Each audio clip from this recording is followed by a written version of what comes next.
he came, and what I seen was like an outline, kind of like that eclipse that you've seen. Like it's just an outline of this bright, like a silver outline. And he comes down and he puts his hands on my knees and he crouches down in front of me.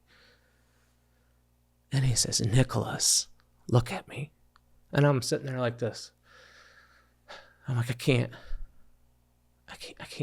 He's like, look at me. So I look down to where his face would be, but I'm just seeing this silver outline. He's like, I got this. Just trust me. I got this.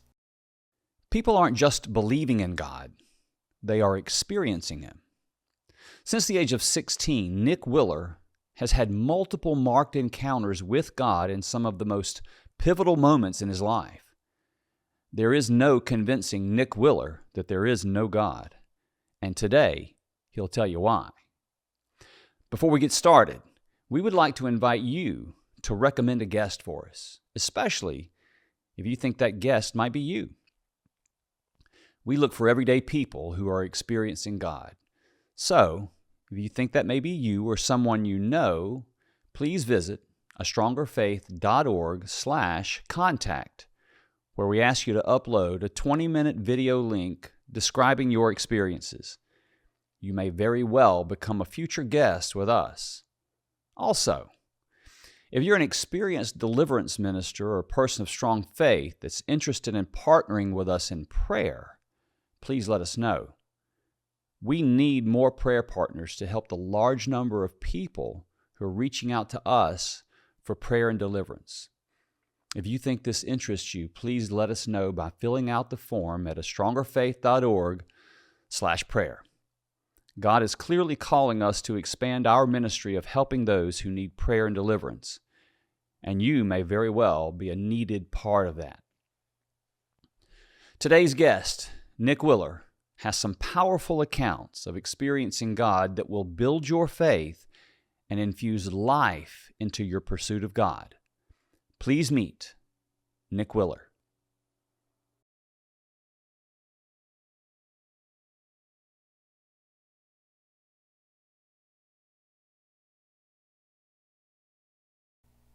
You are the first person, I believe, in the history of A Stronger Faith who wrote us a letter as your guest. Right? Well, no, I take that back. We've gotten many letters, and most of them are just sharing about what's happened in their lives, or giving us thoughts, or this happened with so and so, and we love those.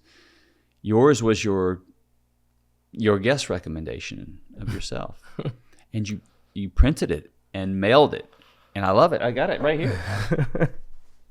So it's right here. It's like 9 pages. I got this may go in the A Stronger Faith Hall of Fame one day. We're going to get it framed up. And so anyway, 9 pages, and it's great, and I loved it. And this is more of my era, non-technology side of things. But it was great, and I loved thumbing through that. And you were able to put things in different colors for a purpose, and I enjoyed that.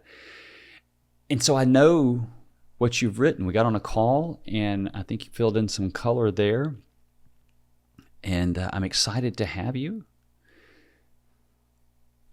People that sit in that chair are here because they have experienced God in some way, or are experiencing God. You are here because you believe you have also experienced God. How is it that you believe that you have experienced God? Well, first of all, thank you for having me. It's an honor to be here, sitting in this chair. How I've experienced God is a lifetime of experiences. It's not just something that happened a couple days ago or a couple years ago. My story goes back a long way. I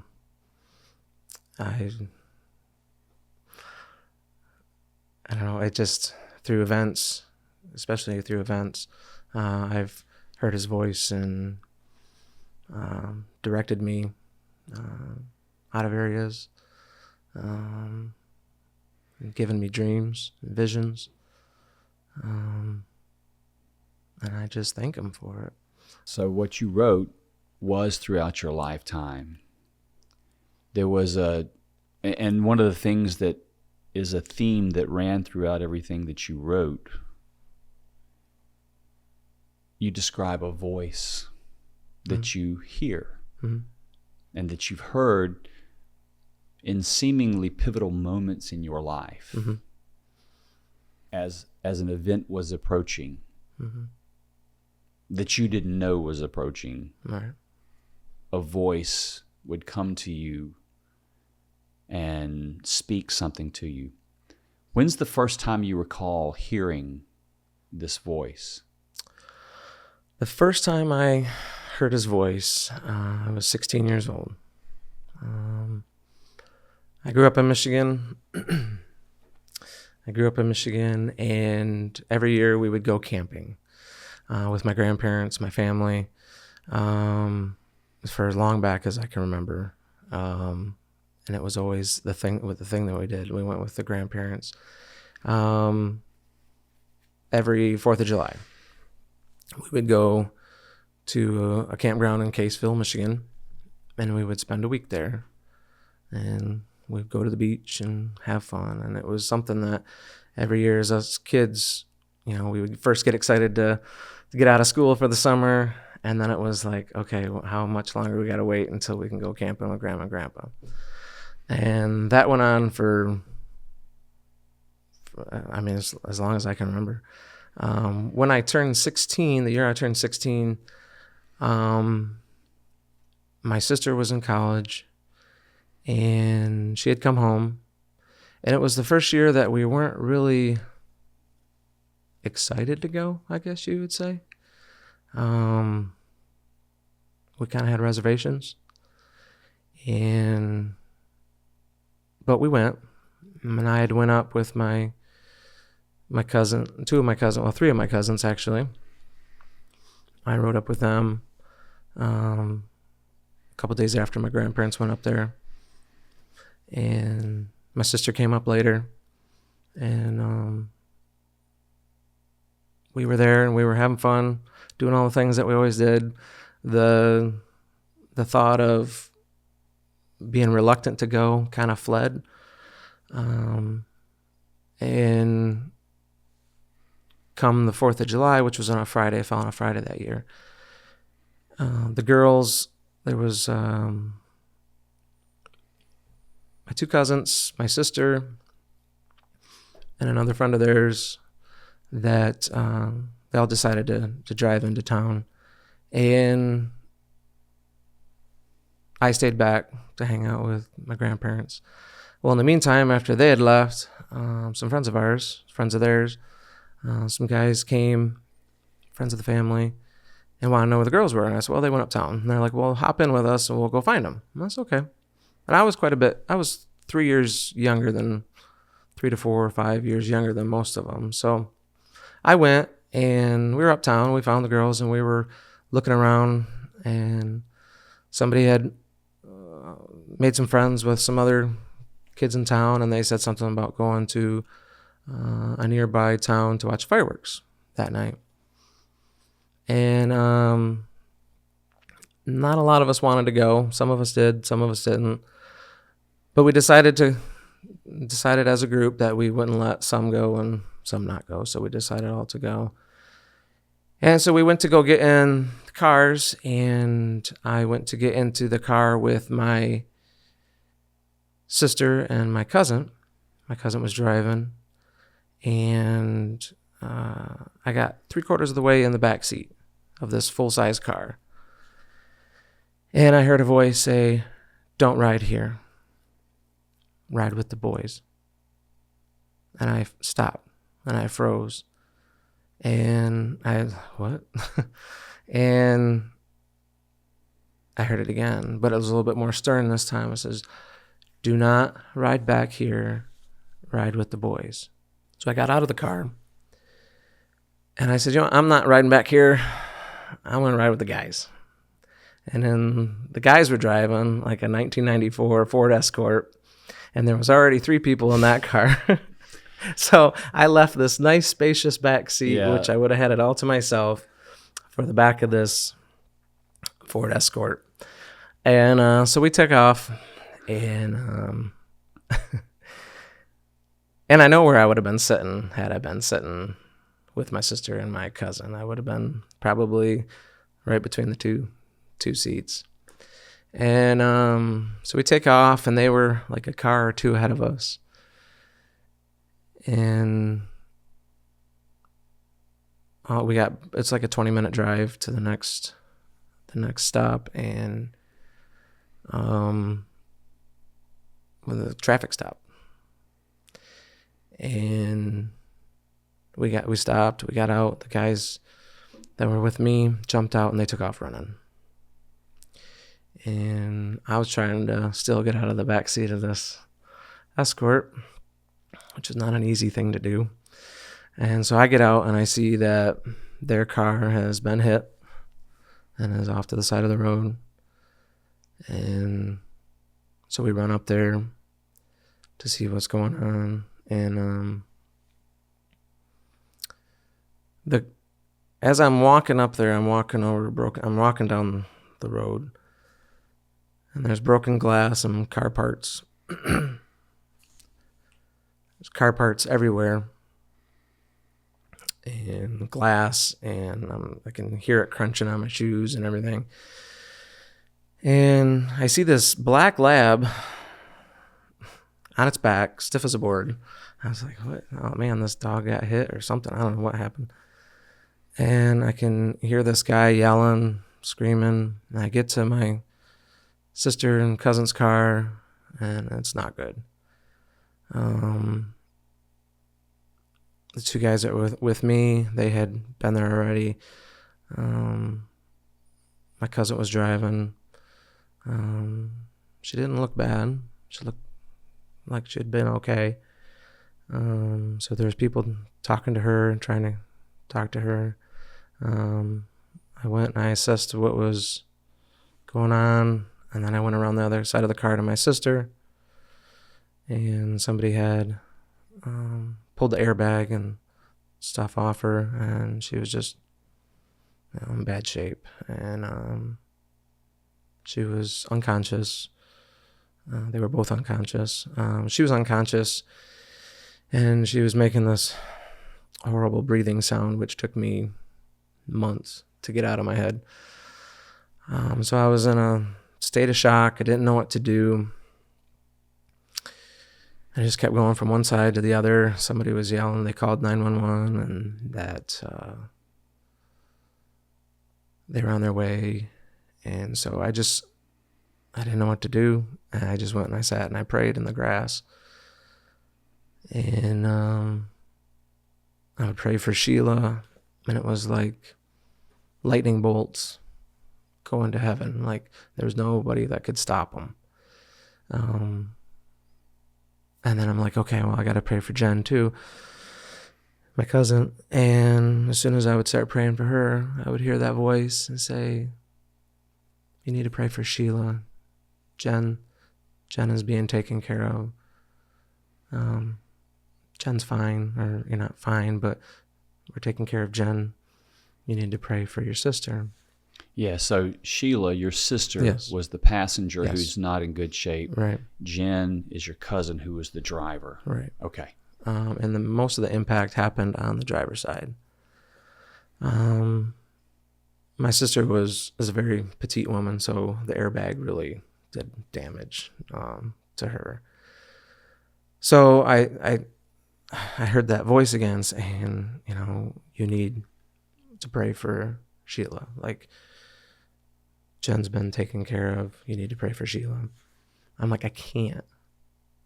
I can't sit here and pray for one over the other when I love them both. And so I prayed for my sister, and then I went back, and it was that same voice reassuring me, you need to pray for your sister. and I argued, and I couldn't do that. Like, I couldn't do that, and nobody could in that situation. I mean, you wouldn't. I don't know if there would be anybody that would be able to not want to pray for both. But right after that, a woman approached me, and she knelt down a little bit, and she said, "Do you know these people?" And I said, "Yeah, that's my sister, and my cousin's the one driving." And she's like, "Is it okay if I stay with you a while?" And I said, "Yeah, I don't care."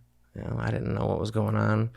I was watching EMS do their work, but this lady never took a hand off me. She always had her hand on me.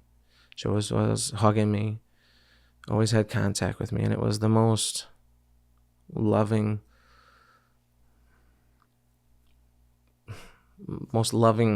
contact. You just could feel the compassion in this lady's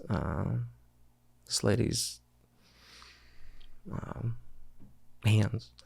And so she followed me around. Wherever I went, she went.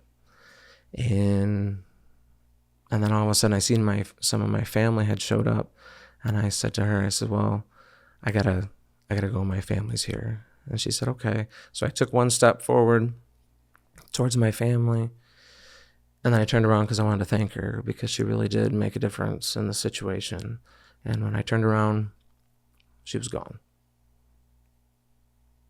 And I never really even seen her face. I mean, I just remember she had this really scrunchy hair and a white shirt on that had little roses on it. And that was it.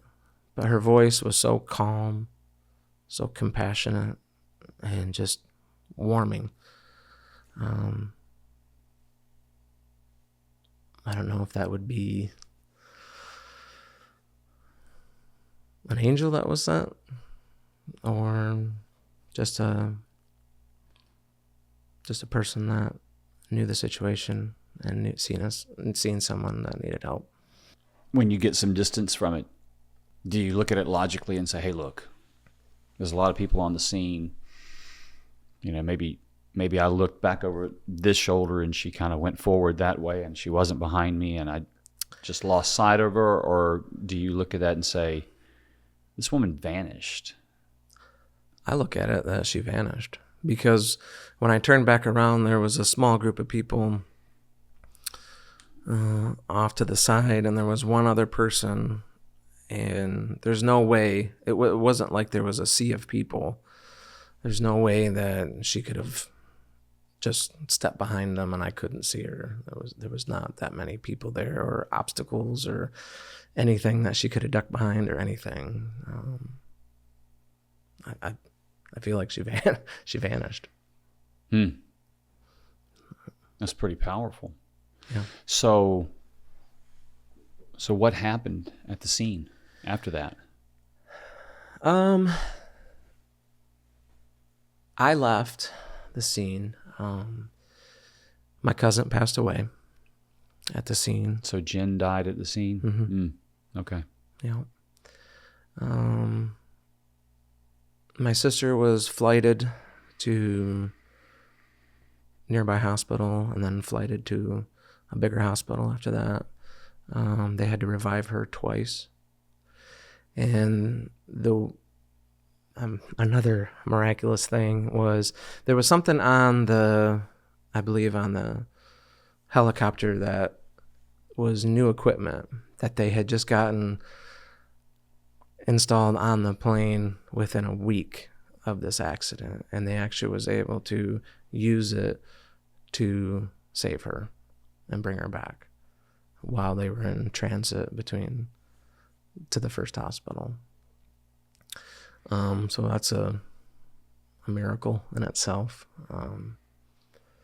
I had went back to the campsite. A lot of the family had already knew, but nobody wants to get that news. So we all packed up and at midnight, and some went home, and I went to the hospital where my sister and my family were at.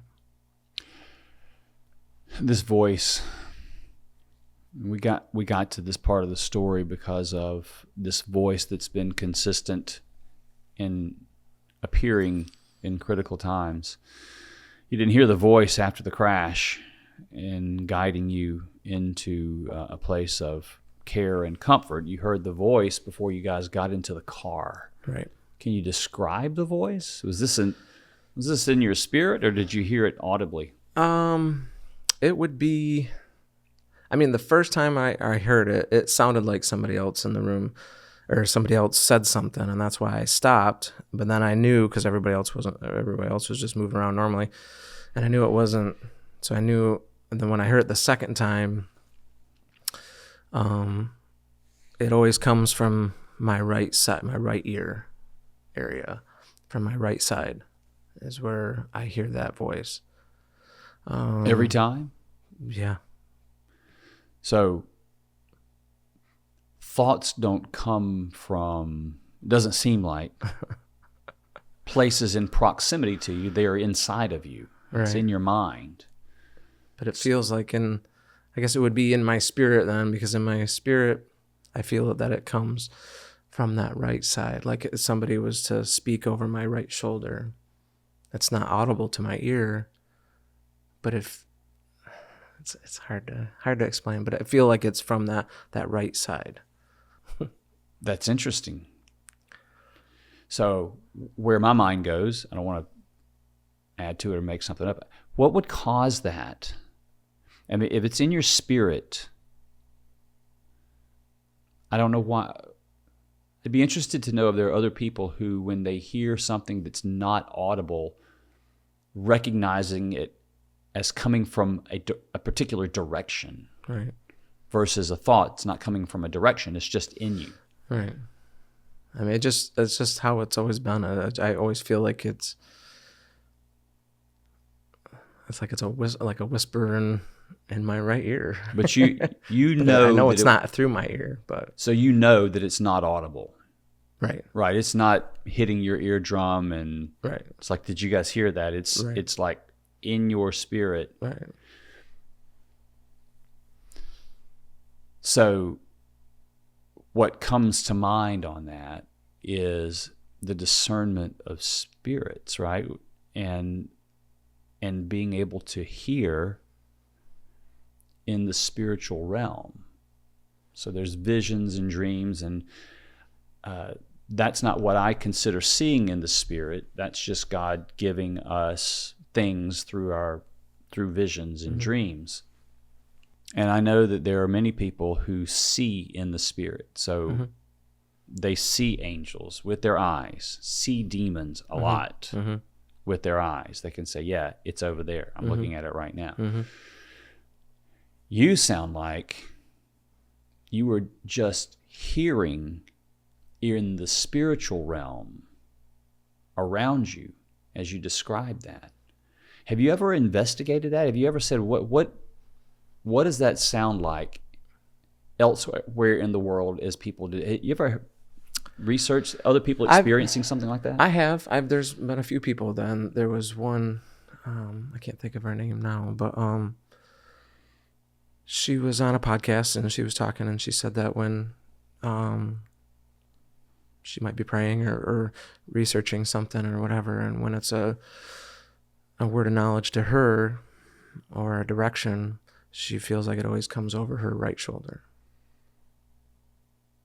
So I was like, oh, I've experienced that. As if there is a presence behind your right shoulder that's Correct. Speaking to you in the spirit into your right, what would be your right ear. Right. All right. I mean, when the conversation, that's cool. Yeah. I mean, if there's more than just one sentence, then it feels like me and you talking. But if it's just one, like, don't ride here, or something else, or talk to Stacy or something like that, or ask Stacy about this, it always comes from my right side. What is your analysis of what's going on there in your view? In my spirit, there's somebody standing there, or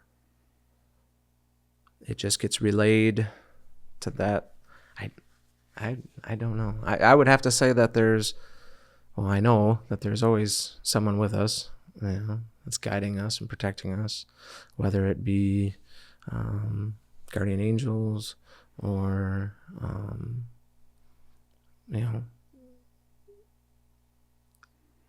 a messenger, basically. And that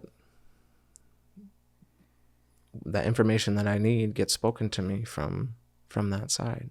As if an entity is behind you and to your right, communicating with you in a way that you can understand it, and it not just be, I feel like God told me to do a thing. Because we have a lot of people on here, and I have that too. Right, yeah. I've never perceived it coming from a direction. Okay.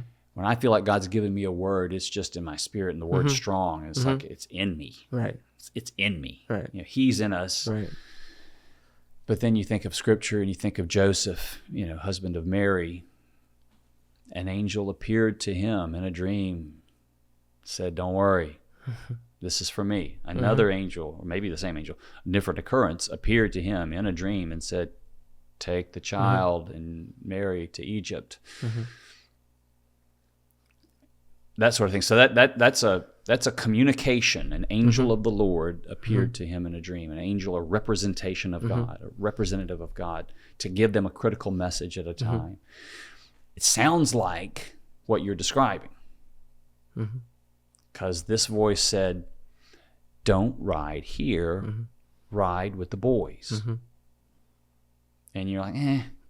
And it was like, Nick. It got more stern the second time. Don't ride. Yeah. It was like, you kind of like, how you get with your children, like, hey, you didn't listen to me the first time, the second time was, I knew I needed to obey that. That's amazing. Yeah. That's not just a thought, it doesn't sound like to me. And the fact that it's coming from a particular direction is really interesting. Now, there's times where, like you said, that things like bubble up, you can feel it, like, man, I just really want to speak on this subject or that subject, or I hope that I get to see this person this weekend because I want to go over all these things with them that I'm experiencing or stuff like that. There are those moments, and then there are moments where I think, well, is that really, just that thought entered my mind? Is that really from God, or is that just me? But then it gets more. There gets to be more pressure with it. Then I know. I start to feel it, like, no, I want you to do that. How did it make you feel? How did the voice accompany, did a feeling or a sensation or anything like that accompany the voice? Just that I needed to obey. So authoritative? That I needed to obey. That it was like a parent, you got your first warning, and then mom said, "Don't do it again." And you're like, I don't want to wait for the third, So in the backseat of the car, like, I just knew that I had to, like, I knew it wasn't anybody that was with me, and I had enough knowledge at that age to know of this spiritual realm and stuff. We had, grew up, my mom, we started out in a Methodist church, and my mom is a wonderful woman. She, God-fearing woman, very knowledgeable on things. She had a friend that was gifted in the prophetic, and they spent a lot of time teaching and learning and kind of instructing us kids along the way on things to look out for, things that, kind of how to pray, even though that we might not know exactly how to do it, but it planted seeds. And I think those seeds that were planted helped me that day to know that voice. Those seeds, did you feel like you think it's possible that those seeds could have implanted something that helped you manufacture something that didn't happen? Or are you thinking, hey, I've never experienced that before. The seeds helped me to identify what was going on that suddenly happened for the first time? I think it was the latter. I think it was to identify and to know that you need to obey that voice. Yeah. Really interesting. As you look at the experience overall, you also had what you believe potentially has the potential to be an encounter with an angel. Right. Did anything else happen in sort of this day, this sort of little season of this accident that you might feel was reality as we know it interacting with the spiritual reality? I don't believe so. Not in that day. Outside of the prayers, like when I prayed for my sister, like I said, it felt like lightning bolts right straight to the throne room or wherever they needed to go in a hurry. But when I prayed for my cousin, it felt like taking a tennis ball and just tossing it up to the ceiling, and it just fell right back down to the ground. There was no, what had been done in her case was already done, and she has already been taken care of. But the emergency needed to be to my sister. Yeah. So so there's three then, because you felt something very clearly different in the spiritual, depending on what direction you were praying, and the voice came again directing you in one direction.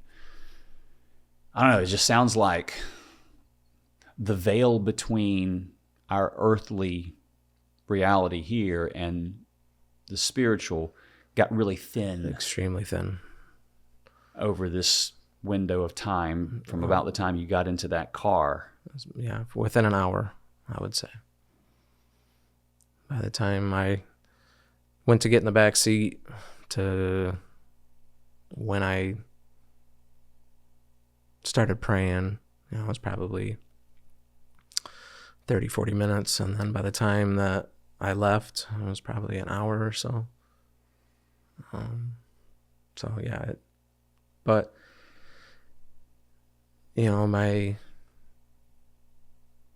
my cousin also passed at that time, so as the veil would be thin at that moment. And there is my sister, this is her story. It's not my story to tell, but hopefully I do it okay. But she said that she remembers her and Jen being in a room, and then there was gifts in the room, and you could take a gift, but you had to stay. And if you didn't take the gift, then you could go back. She said Jen wanted to take the gift. And she says, I'm taking the gift. She goes, you're going to take it? She goes, no, I'm not going to take one. My mom's going to be mad at me if I take one, she said. And so my sister didn't take one. And, she came back. And, that's just another insight to that whole situation. So at the same time that you were experiencing the things that you experienced, your sister was having a near-death experience where she, it sounds like, was encountering the transition or the beginnings of the transition into what awaits us after we are gone. And she was with Jen in a place where they could maybe receive a free gift. make a decision about that. Yeah. A lot of people, I've encountered some people that have said they had the ability to choose. Most people say they didn't. Most people say your time is not now, you have to go back. But very interesting as you share the things that happened to you and these multiple times where the veil was super thin, and that this was going on independently of that with your sister and your cousin, where your cousin chose the gift and stayed, and your sister chose not at that time to take it and to come back and tell about it. Man, it seems like I have to say it again, but the veil got thin there in that whole time, and revealed to you and your sister a reality that maybe you'd heard about, but you had really just experienced for the first time. How did that change you? I mean, first of all, I'm assuming your sister was hospitalized for an extended amount of time. I don't know, was she okay, or was it touch and go? It was touch and go for a little while. She had a lot of injuries. I don't think there was a rib that didn't get broke. She had punctured lungs. She had a closed head injury. A lot of injuries. But she pulled through, and she's a fighter, and she's living a great life. And just she's a walking miracle, in a way. And that's amazing. But I also think of you. You're a 16-year-old kid, right? And you just witnessed a very tragic thing. So anybody that's witnessed that, I have. I have been in a wreck that claimed the lives of 2 people and almost a third. And most of the damage was where I was sitting. Okay. I, too, walked around the back of the car after getting out of the car, after getting back to conscious, and saw things that aren't describable in the world, and heard that slurring, slushy, slurpy attempt at breathing. And I will never forget that. Right, you don't. I was 19. Right. And so you're a 16-year-old kid who's experienced a pretty significant trauma. Right. Your cousin has died on the scene, passed away. Yeah. And from my understanding, this wasn't, we love our cousins. This one was like another sister. Exactly. Yeah, she were really close. So this is a tough window here, and this is a place where you can go in a couple of different directions. Right. And a lot of people who don't have sort of that stability can easily get sucked down into some really dark places. And so I was going to ask you, what impact did this thinning of the veil have on you? But as I look at it, it's got to be heavily seasoned with this really tough, traumatic experience for the 16-year-old kid. How did that shake out? It was hard. It was extremely hard. I was depressed. I mean, my mom was at the hospital with my sister, rightfully so. That's where she needed to be. And I went up there as much as I could. It was hard for me though to go and see her. I did, but it was hard because it just brought that whole night back to my head, and it just was hard. And I just fought that, and I would drive around at night by myself and listen to music and cry. And I would just come home and go to my room and cry. And I was just, a lot of people don't know that. And I put on a good front in front of everybody, being a guy. That's what we do, to our detriment a lot of times. But it was hard. And I saw myself slowly becoming, as I got older, becoming a person that I didn't want to be when I was younger. To bounce back a little bit, back into my past, when I was 9, my dad gave his heart to the Lord. I was supposed to be in the back room with the other kids, but I snuck out and didn't listen, and I was peeking around the corner and listened to him do that. And I said at the same time, I repeated what my father said. And I knew that what the type of man I wanted to be when I got older. And I knew what I wanted to be when I was 16. I knew that type of man that I wanted to be when I was 16. But then this event happened, and I just seen myself, and I knew I was fallen.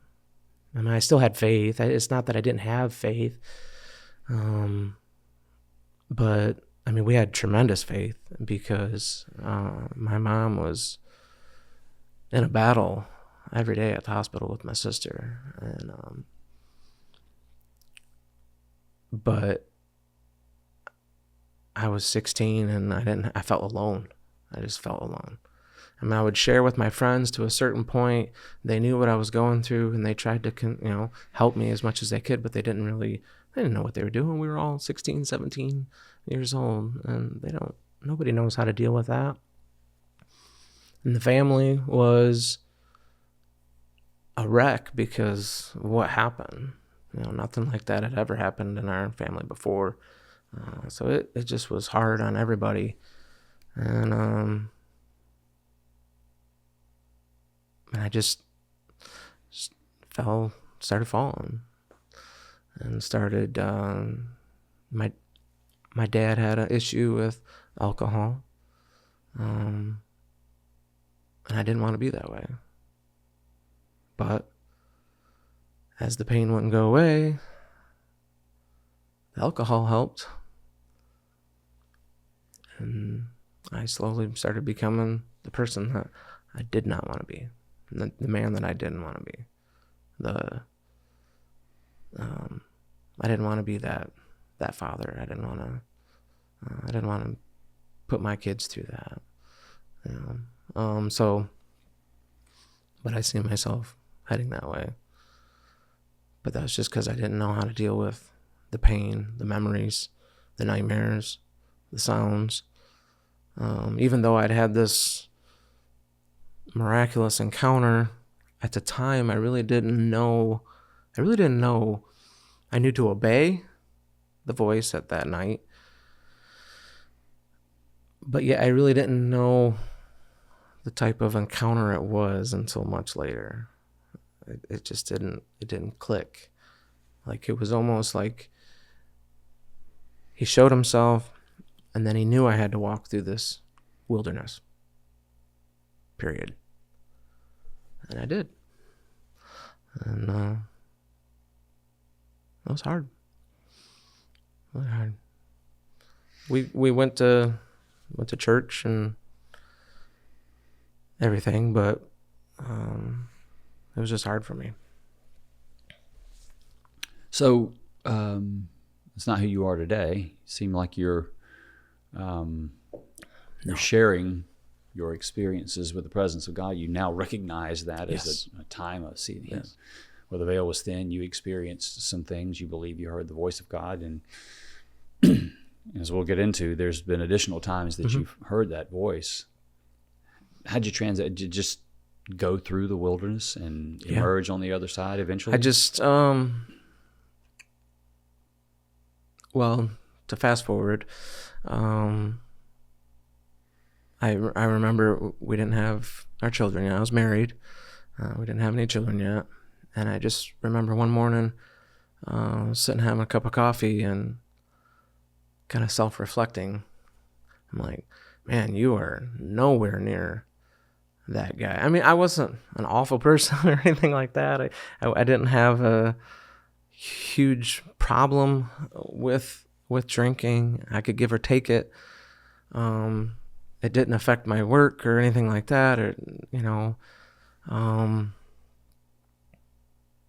but I knew I was far away from the person that I wanted to be as that 9-year-old kid, or even that 16-year-old kid. And so in like 2015, 2016 time frame, I was sitting there having a cup of coffee, and it's like, man, you are nowhere near where you need to be.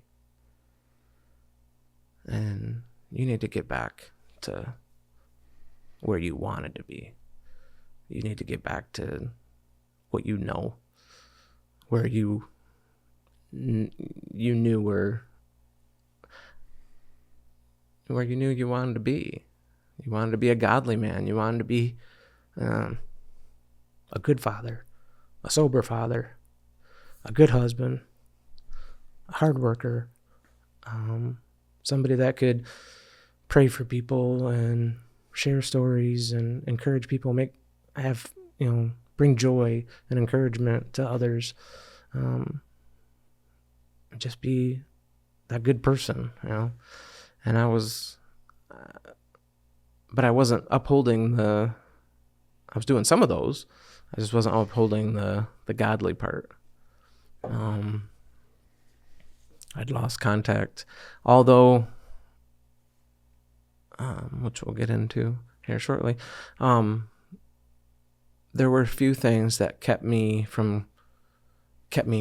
on track. There was marker points in my life that from that accident forward that kept me in check. Really, like what?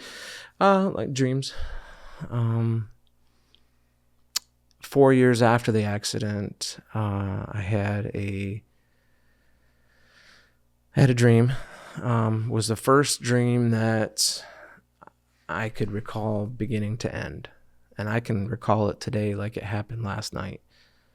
I have noticed that dreams that I feel that come from the Lord, come from God, that they're like seared into your mind and you can recall them, even if you may have at the moment forget it, but as soon as you look up that dream, it's like, oh, it all floods right back in and I can walk right through it.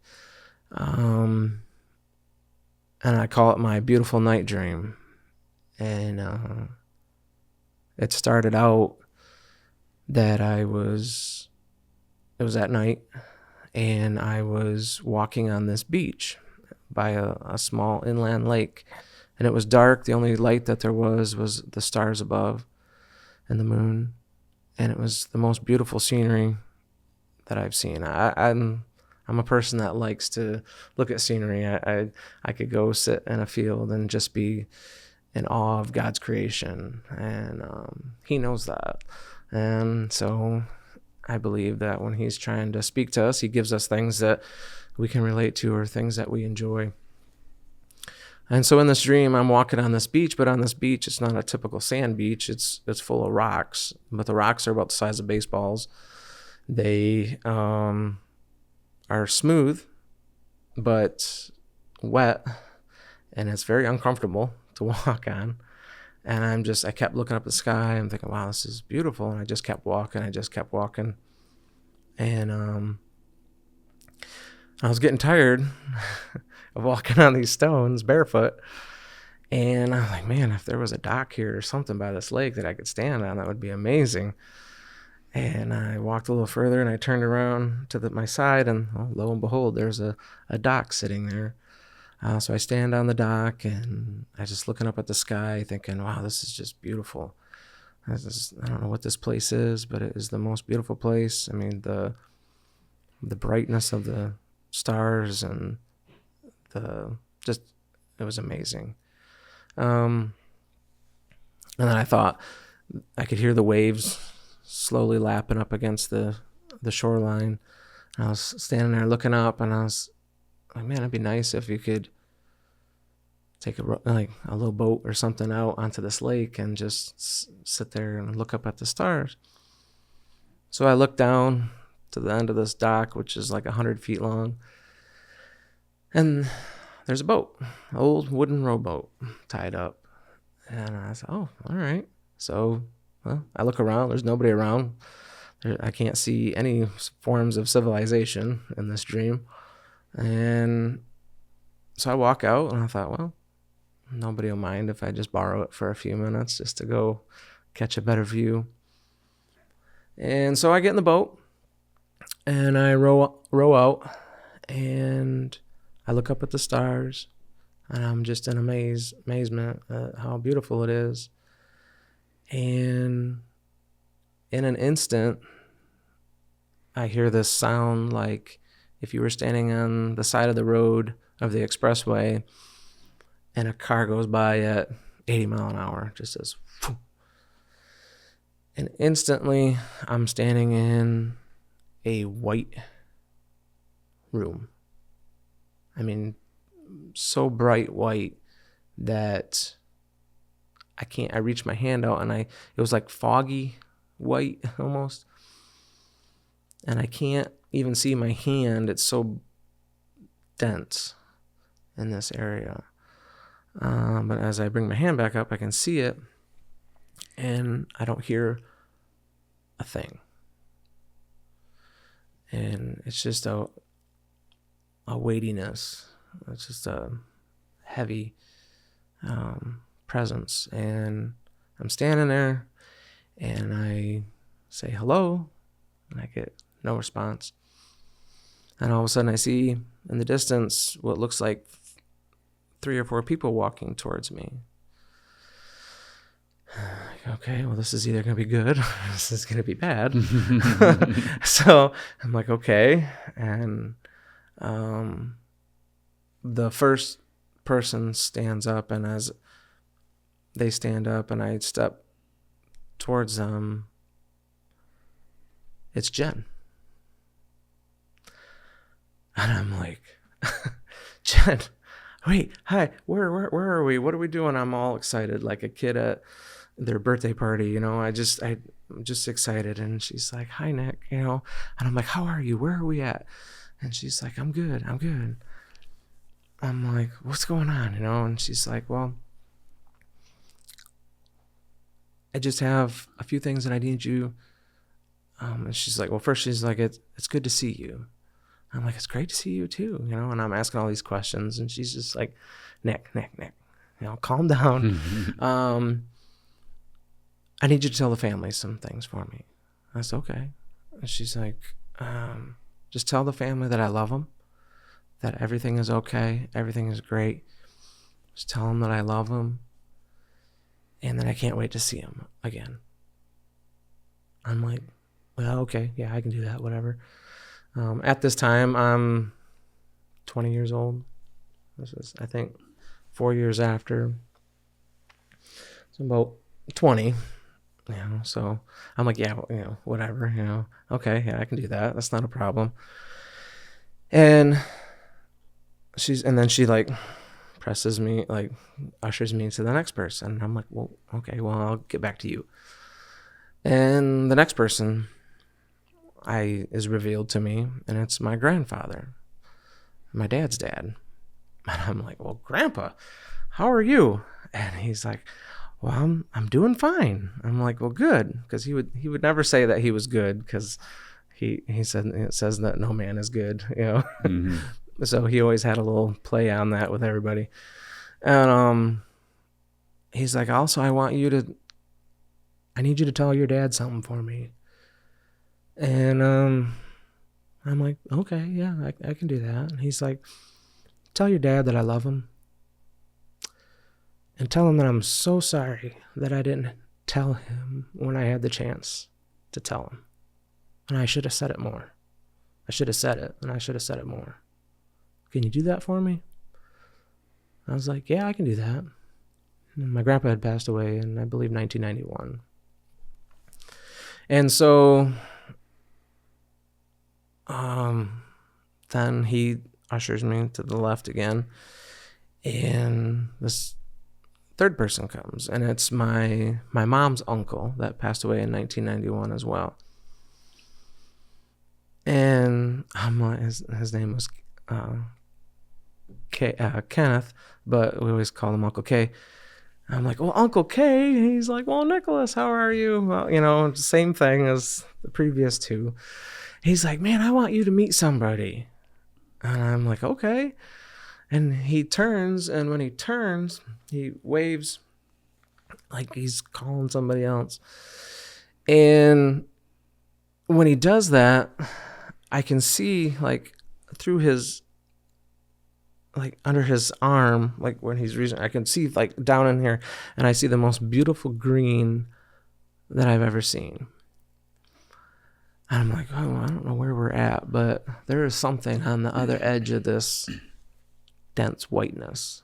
That there's something else there that I can't see.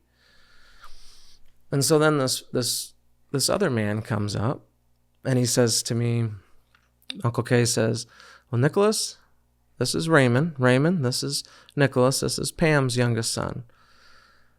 And he says, Nicholas, this is my son Raymond. He goes, you never got to meet him because he passed away, I believe, before I was even born. And so I reached out my hand, shook his hand, and said, all right, nice to meet you. He's like, nice to meet you. And I said, okay, well, now what? And then Jen's like, well, that's it. And I'm like, so what is this? And she says, well, we were given an opportunity. We've been given this for you and the family. We don't have much time here. I'm like, well, can I come back? And she's like, that's not up to us. That's definitely not up to us. But it's time you have to go back. I'm like, well, I don't want to go back. I just got here. I miss you guys. I want to talk. I want to see where we're at. What's, all these questions I have. And she's like, no, you have to go back. And she's like, we've been given this amount of time for this purpose. But now you have to go back. And I argued a little bit. Finally, I'm like, okay, all right. So I love you guys. They're like, well, we love you too. And instantly that same whooshing sound, I was thrown back into this boat. And I just remember trying to catch myself and catch the oars before they fell into the lake. And it was like I guess it would kind of be similar to being sucked through a shop vac or something. I don't know. And I get thrown back into this boat, and I just compose myself and everything. I look back up, all the stars are back up there, and I just sit there and I was like, wow. And that was the end of the dream. And that dream stayed in my mind through all those hard times, depressed times, the sad times. Every July 4th that came around was hard for a long time. But that dream would always come to mind, and it would comfort me, and it would keep me going in a positive direction throughout. And then in 2015, 2016, I think it was summer 2016, I just decided, I'm done with this.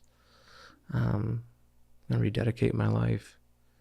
And I have my workshop. I build cabinets and stuff. And one night, I shut all the lights off, and I just knelt down in the middle of the shop, and I started praying and asking for forgiveness, and just, whatever it is that you'll have me do, I'll do. And as I'm sitting there, or kneeled down there on my knees, I just feel this wind going around the shop and going around me. And I'm thinking, oh man, the door must have blew open, or the window must be open or something. And I'm just praying with all this compassion and letting go of the previous 20 years almost. And I got up, and the door wasn't open. The window wasn't open. I have in-floor heat, so it wasn't the in-floor heat. There was no fan blowing. I was like, wow, that was strange. And so from that moment on, I really started to dive back in to my faith and learning and examining, and just like a fire hose. Just, I couldn't get enough. I started to become that man that I wanted to be. So you experienced him again in that moment with the wind blowing through this shop of yours with no natural source. Right. Was it an unmistakable draft wind blowing through, or was it just... No, there was, like I said, it was a summer, in the summer, but there was no doors open, there was no windows open, there was no fans on. I had purposely shut everything off so that I could have it quiet. Because I wanted... You felt this on your skin. Yeah. Blowing your hair. Yeah. I mean, yeah, I get that. That happens in this room. Yeah. Occasionally. And in marked Holy Spirit times. Mm-hmm. I want to get back to this dream. Okay. Because that's pretty powerful. It's something that happened a few years after the accident. Other than it being vivid and that you remember it from start to finish these years later, any other way that it's different from a normal dream? Yeah. I mean, it's, other than it being seared into my memory, there was a consistent dialogue throughout it. It was like watching a movie. It wasn't random. Like some dreams, it's like you got 3 browsers up on your computer screen. It's just, and I have those dreams too, So I mean, those dreams are like all over the place, and you wake up and like, what in the world? Why was there, what, and I have those dreams. But this one was different. It was like walking it out awake, and it was, it's just way different. Do you think it was a dream? I don't know. I mean, I do. I think it was a dream, but inside that dream was either this vision. It might have been a vision within a dream in my sleep state where I'm at peace, and God knows that, all right, he's relaxed, he's at peace. Now I can reveal this and I can help mend him. Yeah. So other options, if you're looking at it from a spiritual perspective, one, if you're not, it's just a really vivid dream, but it seems to have relevant messaging to you and to the family and others, right? More so to family. Communication to other people other than you, while doing a work in you as well. Right. So it's kind of like a double fold, like how God does things, right? It's not linear. It's right. I'm gonna help all these people by this one person with this one little thing. Yeah. So I mean, I guess the question in my mind is a couple of things, and as I've talked to people who believe they've been taken up or had near-death experiences and stuff like that, I wondered, is this just a strong picture or thing that appeared in your mind? A lot of people will say, Stacy, I went someplace else. Mm-hmm. Do you feel like this was just God giving you a dream that spoke to you and spoke to your family, and that was it? Do you feel like you encountered your deceased relatives in another place? I feel that I did. I feel like I fell asleep and I started to dream, but then within the dream, I was taken someplace else. But I wasn't able to see, I was only shown this white room with a little glimpse of green on the other side that I was able to see when that doorway was open just a little bit to allow Raymond to come in and to meet me.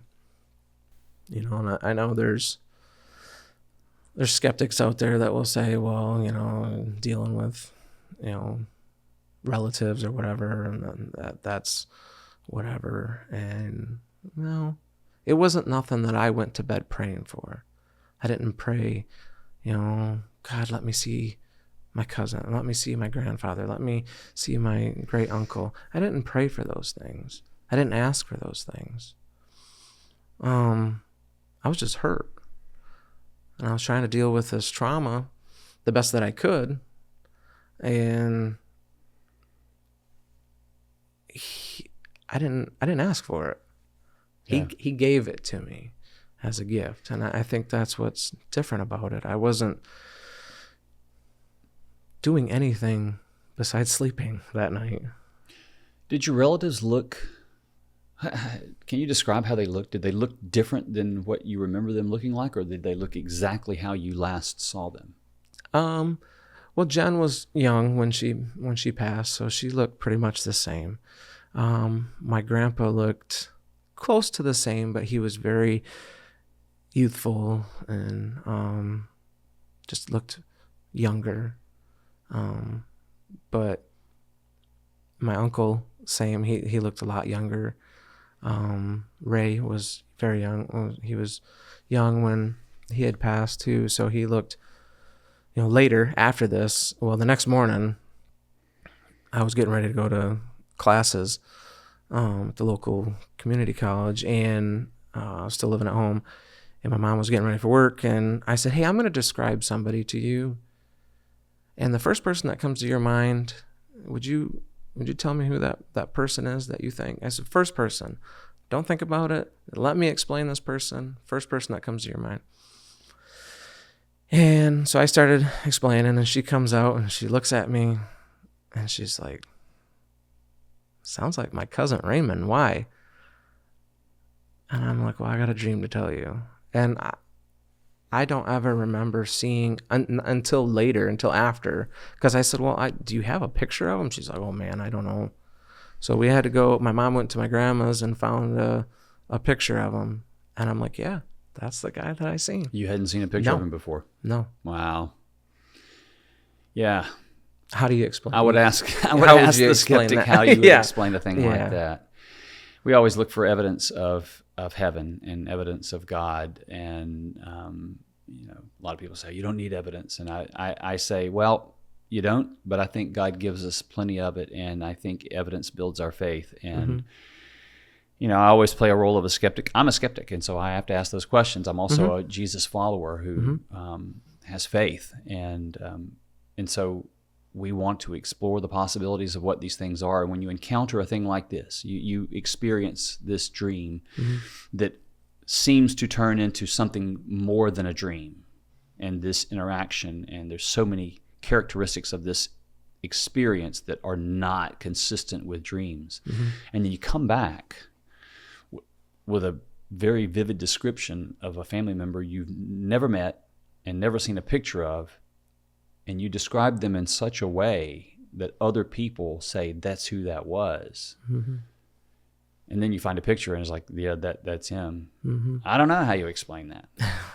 I don't. I think that's a really powerful testimony. Right. Can you describe the white that you saw or encountered? It's the most brightest white I've ever seen. There's not a color at your local paint store that could do it justice. And it was almost like this. There was this white, but yet then there was this like fog type above and beyond that. And I don't know if that was just because my eyes couldn't handle the brightness of that white, and so it was making it look like it was fog, or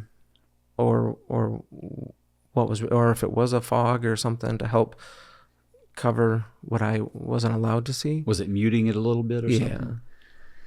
Yeah. Brad Hassig and Mike McKenzie, a couple of other people that have been here described this white, and both of those, it was solid white everywhere. And until with Mike, it wiped away, and he began to see the fuller environment that he was acting. Well, and I got encountering that with. little You had that glimpse. little window of green, which you describe it. as something that you can't describe this Right. green. Yeah. Yeah, these are Vibrant. these are consistent with other things that I've heard of people experiencing an environment as they either passed away or were taken. I don't know if that's heaven or if it's, somewhere out on the outskirts before you actually enter. It's just a taste of something. And this white, I've had people come on the comments in the places that we are that have seen that white, and they say, the best way I could describe it is like the silver around the lining of a cloud when the sun's behind it, which made me think, and I've not seen it, so I don't know what I'm talking about. But we did, as a family, go to Texas last year and get in the path of totality for the eclipse. Oh, okay. And there is a window of a few minutes, a couple of minutes, where the moon perfectly blocks the sun, and the only thing you can see is the corona of the sun. Because it's blocked. It's the only time you can look directly at where the sun is with the naked eye. And the whiteness that came around the edge of that rim was a brilliant whiteness that it can't be manufactured, to my knowledge, on this earth. It was like alive, and this vibrancy of a level that no computer could generate. And I'm like, I wonder if God gives us a glimpse of the white in moments like this. I don't know. If people have experienced both of those before and know of that, and if that's accurate, I'd love for you to write in or go to the website or whatever and let us know. Super interested in that. But all of those are consistent with other reports that in doing this job right here, that I have experienced from guests many times, and they describe color and white and all the things very much the way you do. And the people they encounter there are strong, younger than they remembered them, fully healed, all the other stuff. And so the things that you describe in your dream, if it really was just a dream, you may have had a dream that escorted you into another place. I don't know. Right. I don't want to put words in your mouth either. I love the way you describe it. Right. But it was impactful for you for the rest of your life. Yeah, still is. I mean, like I said, it's like it happened last night. And this is, and then if you look at it overall, this is what you sort of leaned on. Yes. In the aftermath of this trauma you experienced. Right. That kind of was the rope you held on to get through the dark and back into a place where you recommitted yourself. At which point, apparently, you had another encounter of some sort. So the veil seems to get thin for you in places. Yeah, at times. How else has it happened? Well, another powerful experience would be regarding the birth of our youngest son. And that he was born in 2020. But in 2019, we had been trying, me and my wife, for years to have children. And it just didn't happen. It just wouldn't happen. She had a miscarriage at one point. That was hard.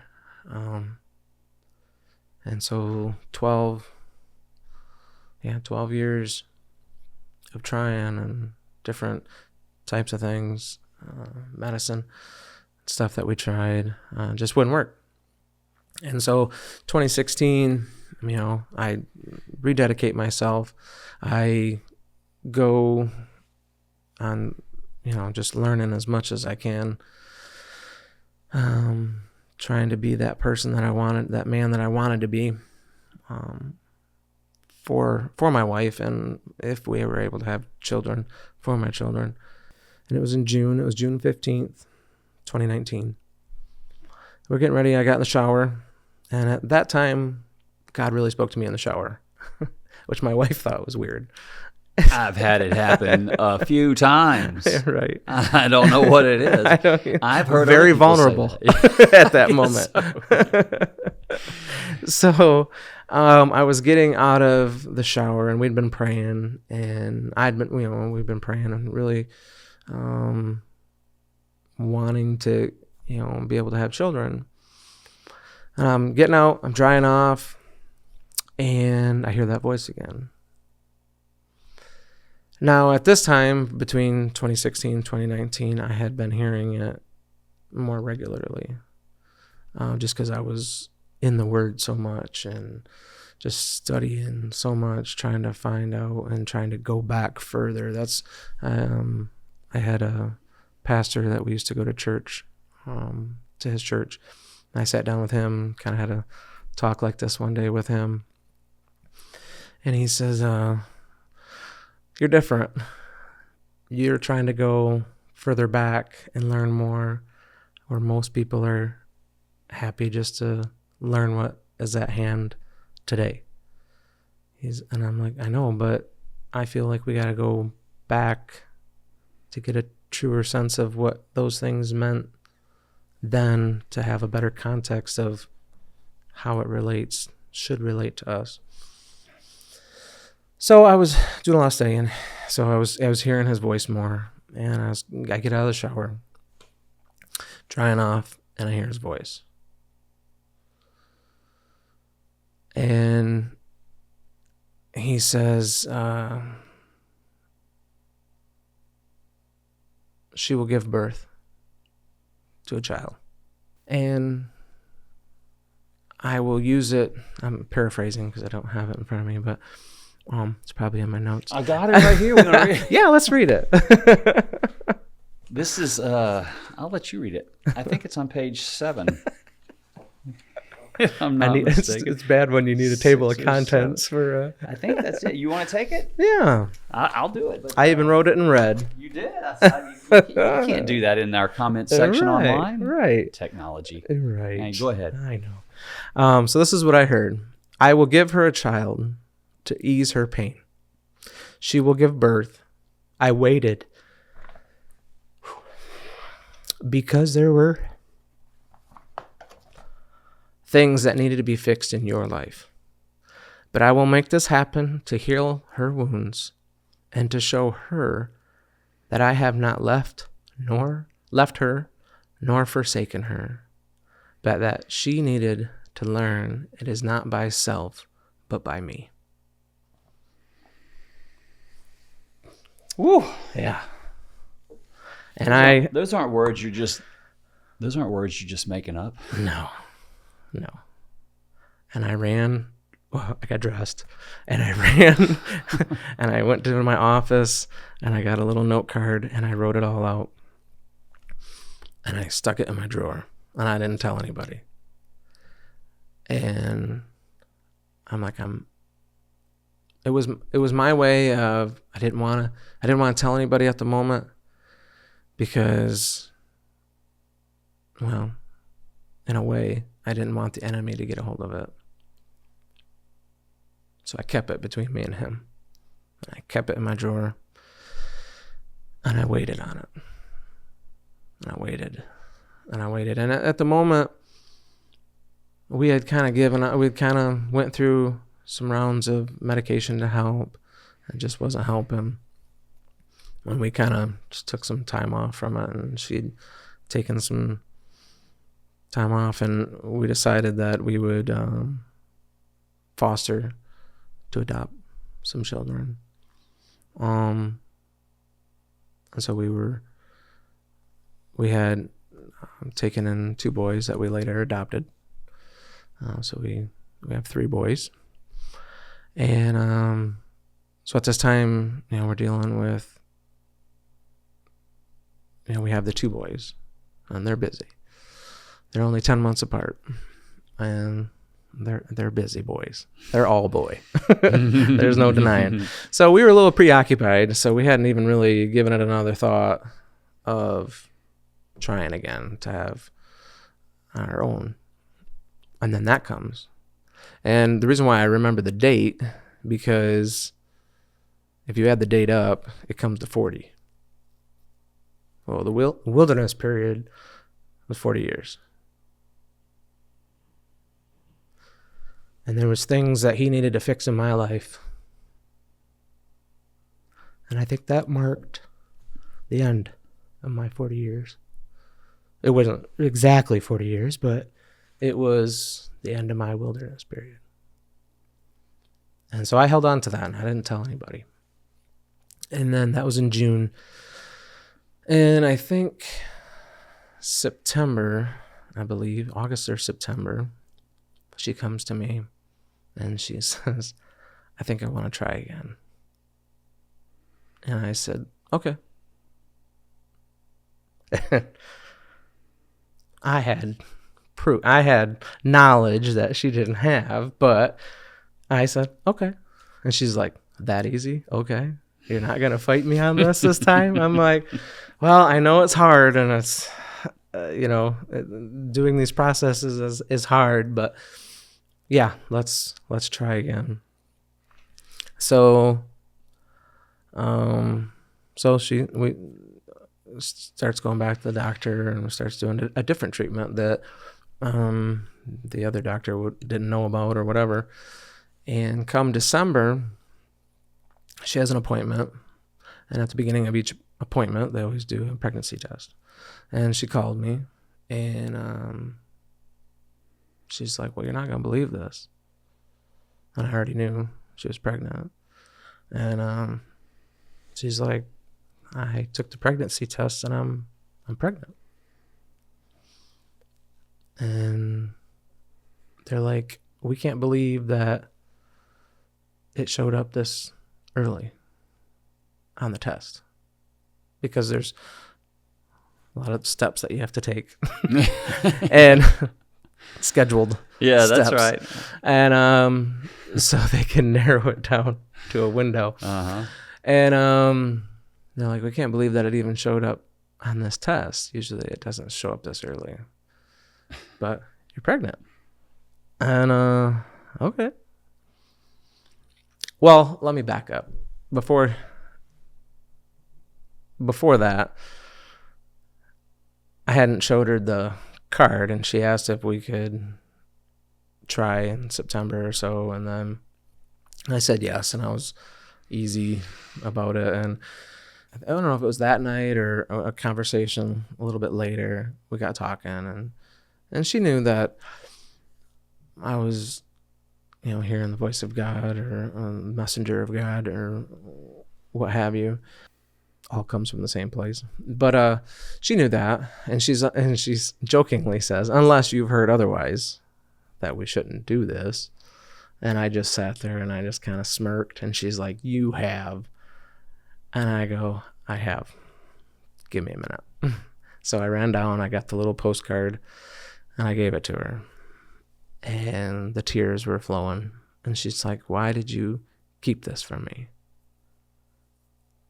I'm like, because I wanted it to be more for him. Because at this moment, we can only say it's from him. And it says right in there, not by self, but through me. And I'm like, it was a test between me and him. And it was a test in my faith, I think. I had faith because I had that, and I put that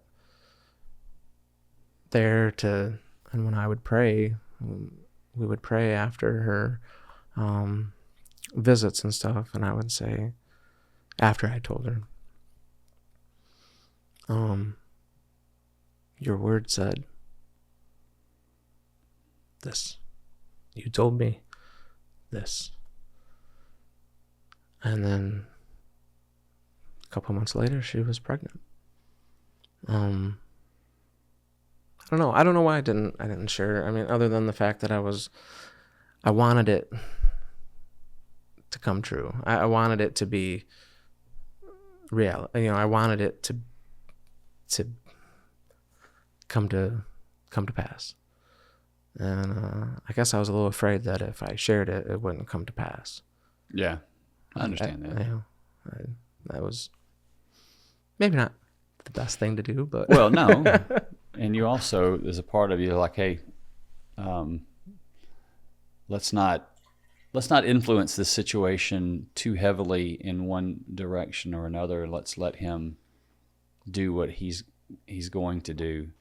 I find it funny sometimes. I think we feel like we're going to mess up something God's got in motion if we, you know, right. hold our mouth the wrong way, Right. or boy, I didn't pray exactly right. Right. I'm gonna foil God's plan somehow, or this blessing He's trying to pour on me because He's a little stronger than that for sure. But we definitely put him in boxes. Yeah, that's right. So you're pregnant, Mm-hmm. but you know, pregnant isn't. You already had one miscarriage, Mm-hmm. right? So you got to get to delivery, right? And COVID happens. So that added another level of, you know, well, okay, now what? And it wouldn't be. There's always battles that come when there's a gift. There's battles. You got to fight for it. The struggle, yeah. There's a struggle that comes, you know. Didn't say we wouldn't have trials and tribulations, but it's how we overcome those things to get to what He's promised. And so I knew it was going to be a battle, and we were prepared for it. And so then COVID, we go through all that, which is all weird on how they were to do the appointments and everything. And I was able to actually go for the first ultrasound, and which was kind of funny because we really wanted a girl. And we went to the first ultrasound, and she's looking at the little monitor. Well, at this office, there's the little monitor that he's using, but then it broadcasts on this like 52-inch TV behind her. So I'm looking at the TV, which is like, you know, that's a huge baby at that point. And I'm thinking, no, that's a boy. It's like, so I can't. I'm like, sorry, honey. And so he goes, do you guys want to know what you're having? We're like, yeah. I'm sitting there like, I already know what we're having. And I didn't say anything because I wanted him to break it to her. And so I ended up finding out we were having a boy, and we're going. And at the same time as this is all happening, we start going through the court proceedings and everything else to obtain adoption for the two older boys. So not only is it COVID and she's pregnant and dealing with that, but now and having the two older boys. But then we have to be in court appearances and our court appointments and do all this paperwork and all these other things. And so it's just a lot going on. And so it comes time in September. Things had lightened up a little bit by then, but still there was the only people that could be at the hospital with her through that was just me. Now, that's uncalled for, not uncalled for, but uncalled of. Usually it's the moms that go, or the sisters, or all the people. I mean, the husband's usually always there, but I don't know. We've never experienced it. She's been there with her sister and cousins and whatever when they gave birth, so she knows more about it than I do, but I don't know what to expect because I've never been in that position, and now I'm in that position, and I have nobody there to help me help her. And so I didn't know what to expect. I mean, yeah, you do all your studying beforehand and they tell you what to expect, but that's different when it's happening, So it's just me and her, and I'm doing my best to hold it together and to be as strong as possible for her. But it's I don't have anybody to, like, should this really be going on? Should I be, what do I expect? Have you seen this before? Is this okay? I don't have any of that to bounce off ideas. And she starts to have some complications. They induced labor, and started the next day to have some complications. They came in to do the epidural. We had been up since 11 o'clock the night before. This was probably 8 o'clock or so the next night. They came in to do the epidural. First one didn't work. I had to come and do another one. And as they're doing that, I'm out in the hallway, and I'm standing there, and I was just like, again, I'm all alone. I had this feeling. I was like, why am I always feel alone at these most critical moments in my life? I feel like I don't have anybody to help me here, And I was like, man, why does it always have to be like this? And go in and do the epidural, they get done, and still having complications. Well, and then it comes to a point where, all right, we got to do emergency C-section. And so they come in, they get us ready. I get in my little outfit and everything that I gotta put on, and they're walking us down, and the doctor's explaining everything to me, what they're gonna do, and we're gonna have you sit out here in this hallway while we prep your wife and get everything situated. If everything is going okay, we'll let you come in and you can sit beside her and comfort her during the procedure. That's okay. Her heart rate was elevated. The baby's heart rate was elevated. They were having a hard time tracking his heart rate at times, so it was concerning. So I get to sit in this little stool in this hallway, and all there is 2 vending machines across the hallway from me and the door to, I think, a break room or something. And I'm sitting there, and these emotions flood over me again. And I'm like, why am I always alone at these hard moments? And that voice comes on my right side. And he says, "Oh, my son, you are never alone. I am always here with you." And at that moment, I could feel a hand on my shoulder. And I leaned back, and I was like, whoa, okay. And then another hand on this shoulder. And a voice from that side says, "I'm here as well." I'm like, okay. Then I was confused.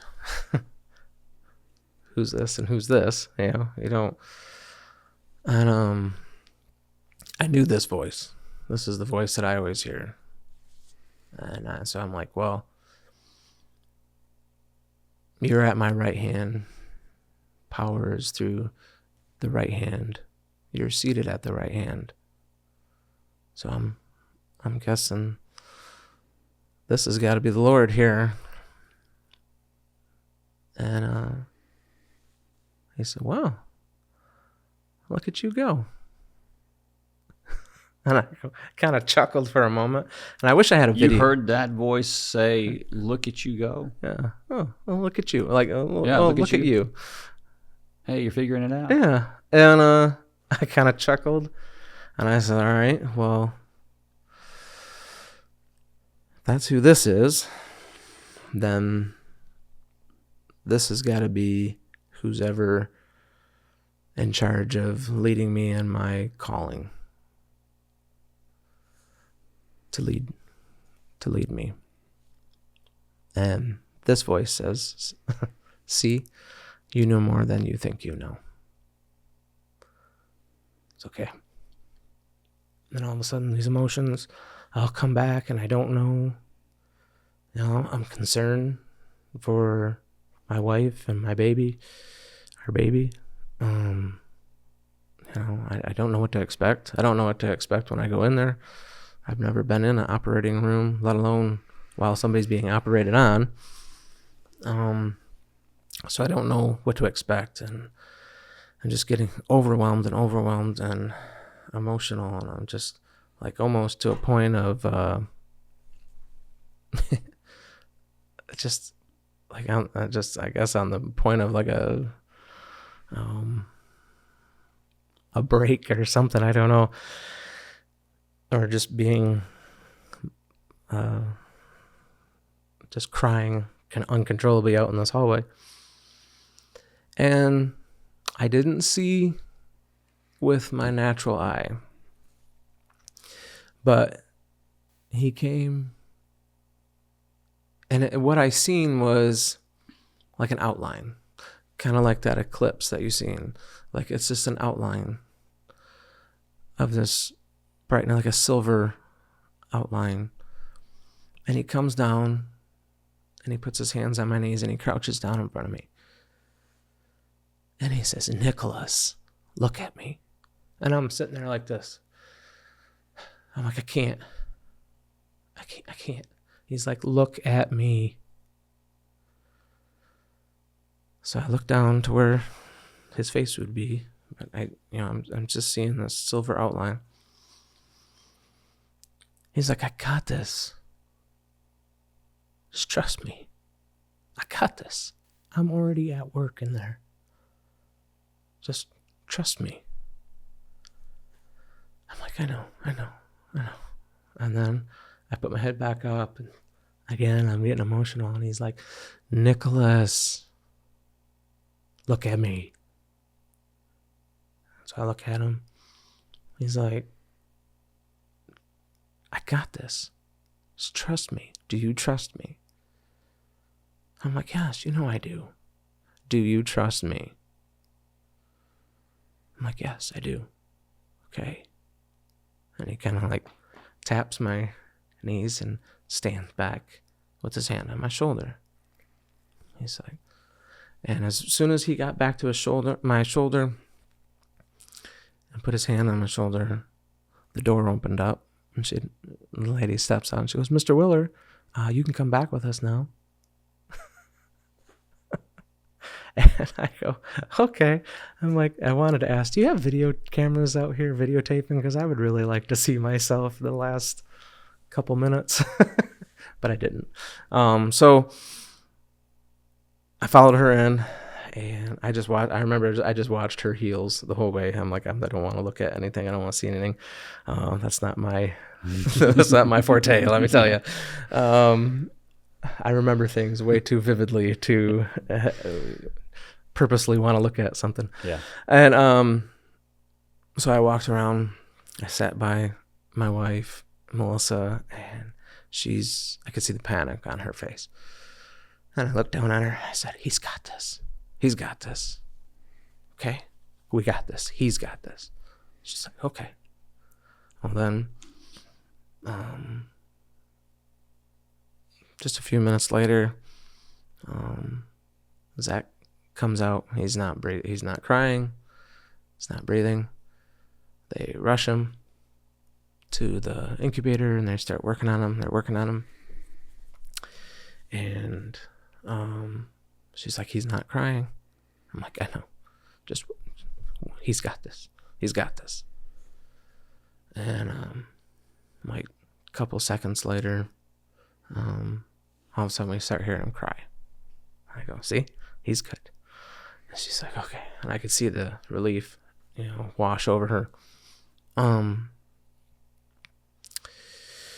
And so they're like, "Well, Mr. Willer, I'm gonna have you go with the baby. Mom's got we gotta do some more work here on Mom.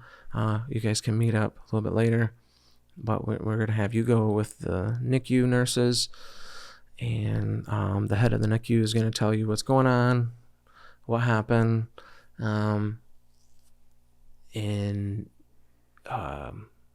just going to take you to the room where they're going to start, getting him fixed up and whatever. What happened was during the stress of the labor or whatever, at some point, I can't remember what the name of it is called, but he basically went to the bathroom and then got that in his lungs.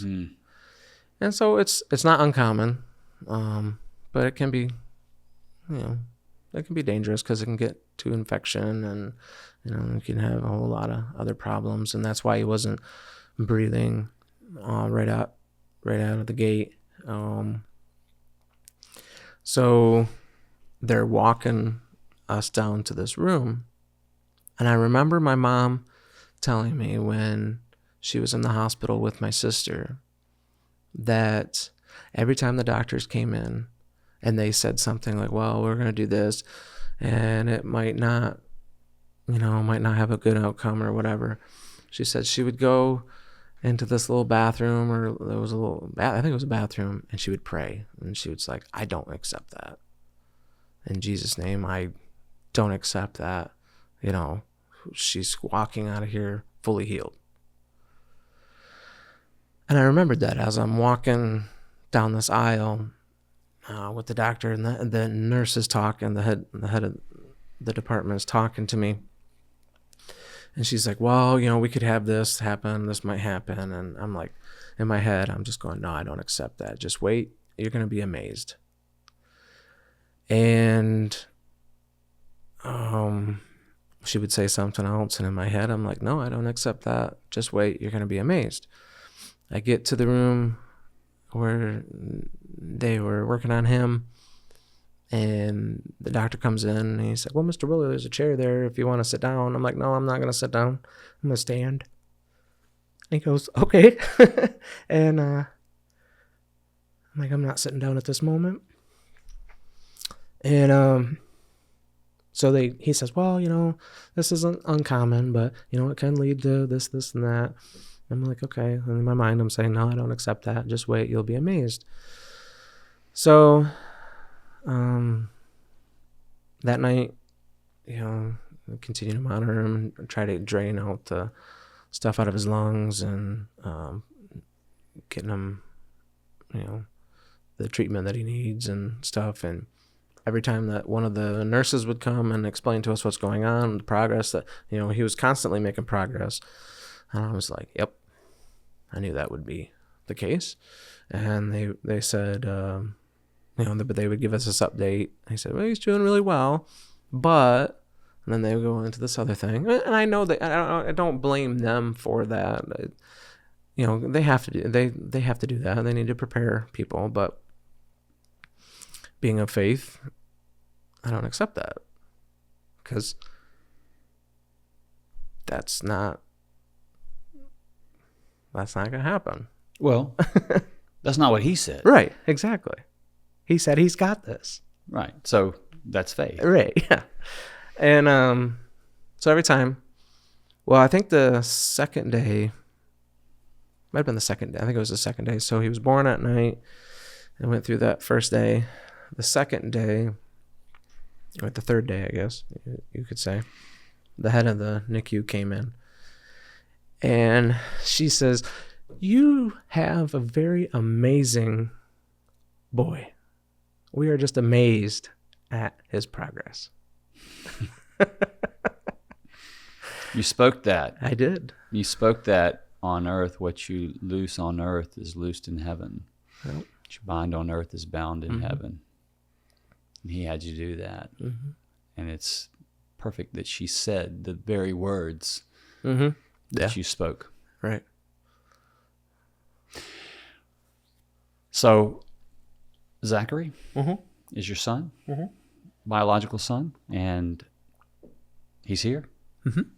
He's 4 years old. Doing good. Oh, yeah. Everybody tells me he's like a little Nick running around. Yeah, that's good. He has a lot of mannerisms of my dad. So you had some experiences here. This is the next, Mm-hmm. you had the dream, and now we are in a place where you hear the voice again. Mm-hmm.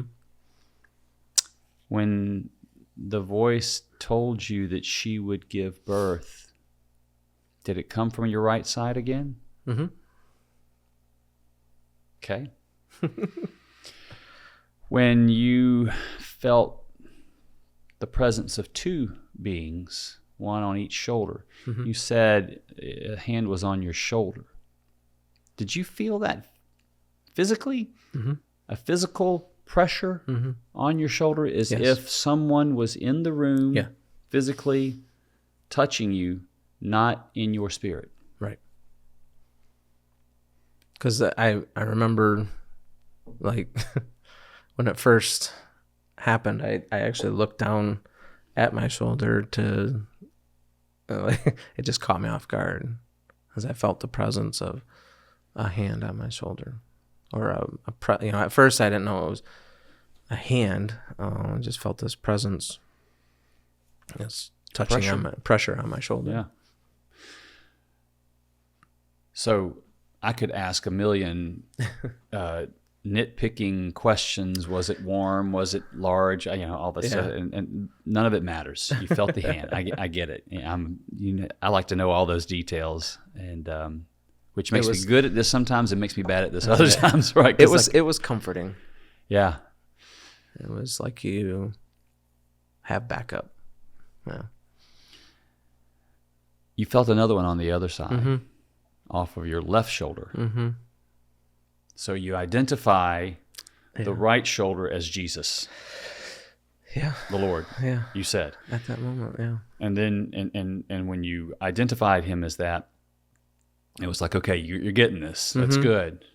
And then the one over the left shoulder, from what you said, if I remember your description correctly from a few minutes ago, was the one who is guiding you. Are you saying Holy Spirit? I don't know. Angel? I don't know. I have yet to get confirmation on that. But the voice on the right side said, you're getting it. You know more than you think you know. I know. So piece that together for me I don't know. as best you can. Yeah. I think, there's multiple times where in the Bible it mentions the Lord is at my right hand. Mm-hmm. I think David speaks of it. King David speaks of it. So I knew that. And then I had heard it mentioned that, you're led with your left hand, because your right hand is your more powerful hand or something like that. And so that's just what I had heard that somewhere. And so I said that, and it was confirmed that that's what it is. But yet, that hasn't been fully confirmed into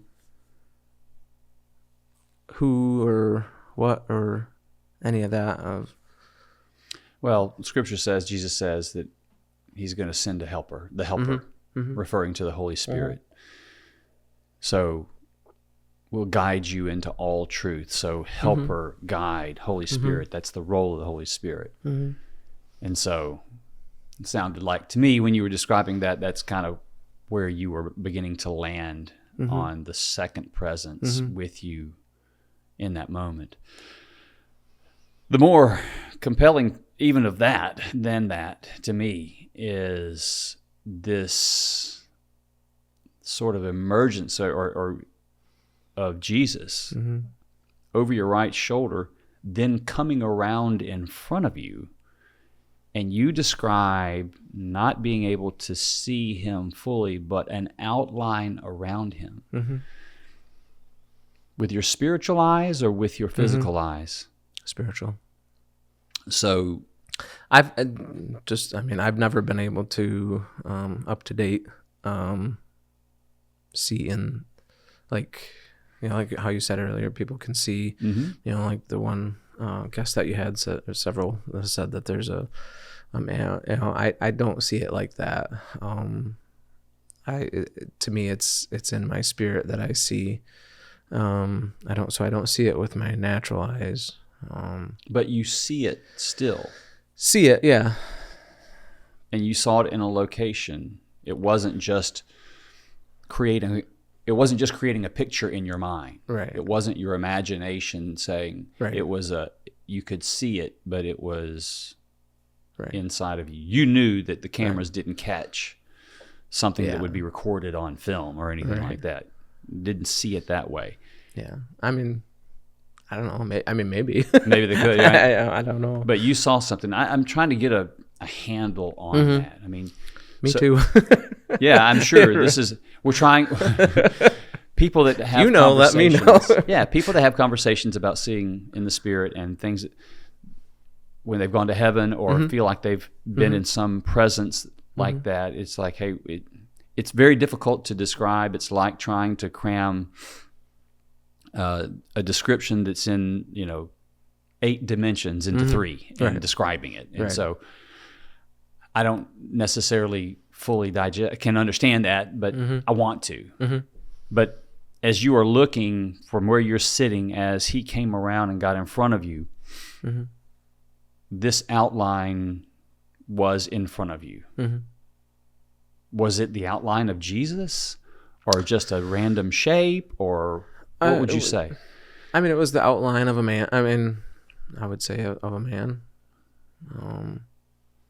I knew at that moment who that man was, but I seen the outline to go with it. So in my heart and my mind at that time, that's who I was seeing the outline of. And the color of the line? It was like a silver. The silvery white? Silvery white. That is so cool. And I mean, it was like how you would, if your child, is having a rough day or something, they're sitting down in a chair and you crouch down in front of them. Say, hey, buddy, here, it's okay. It's all right. You'll be all right. It was just reassuring me and confirming to me that he is in everything that we do and is always there with us. The part that I took away from it the most, that brought me the most comfort out of him saying, I got this, was when he said, oh, my son, you are not alone. For I am always with you. It would be no different than me to say to one of my boys, oh, son, I'm right here. Like trying to teach him how to ride a bike. I'm right here. I'm holding it on. I got this. I got you. I'm not going to hurt you. I'm not going to let you get hurt. I got this whole situation under control. I told you this was going to happen. I didn't tell you the events that you would have to go through, but I told you the result that you would have. And so I got this. And there's just been it's just comforting, and I think people need to know that he's there for everybody. And if it's not him, then it's a messenger that's there, or an angel that's there, and they're they might not be able to see him, they might not be able to hear him, but they're there to call upon. Yeah, and the cool thing about that is he came and spoke to you when you were in a place that you felt like you had never been more alone. Right. You were saying, why am I always alone? Right. Let's be honest, there's a lot of times that we feel alone and we wish we weren't alone. And I think that's a problem that a lot of believers have. They, even if they have experiences, they're like, well, I can't tell anybody this because nobody's going to believe me. So now I feel alone in my experiences. And I think we need to get over that. And recognize that though your senses aren't picking up or detecting someone else in your proximity, and you're not getting hit with text, or you're not, to be able to recognize that you're not alone. You were given the gift of him appearing in front of you to remind you of that, give you comforting words that he then backed up with action. And maybe that's because it happened that way for me, because that's the way he knows that I communicate best with him.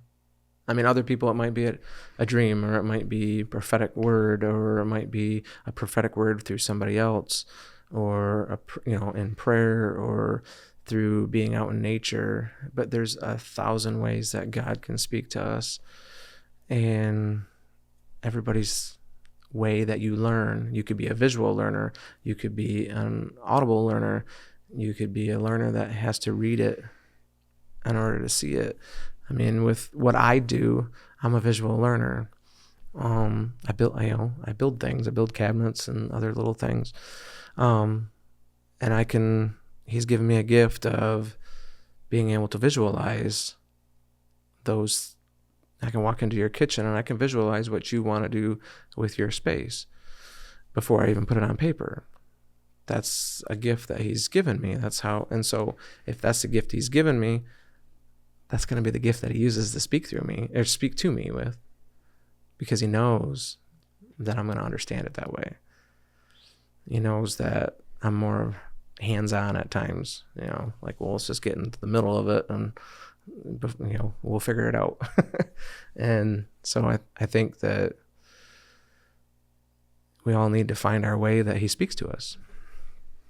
Is that your message? I mean, do you have a message in all this? I mean, because you've heard these voices, you've had appearances, you feel like an angel has appeared, you've had this dream where you potentially were taken to a place to experience things. Is there, as you package it all up, is there a message? I think that it's that we're not alone, and that he's trying to reach all of us in one way, shape, or form to get us on that right path with him. And he's going to use a way that he can communicate with you to where his presence is there, and that he might have to show you things, out in the wild, but I think it's to show that we're not alone, that it is real, it's tangible. Our faith increases that ability. And the stronger your faith is, I think the more he can do through you.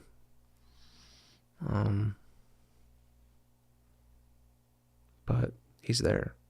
It's kind of like the footprints in the sand. And the guy says, "Why did you leave me at those times?" Well, he didn't leave him. He carried him through those times. And when we're always, at our weakest is when he's there the most, I believe.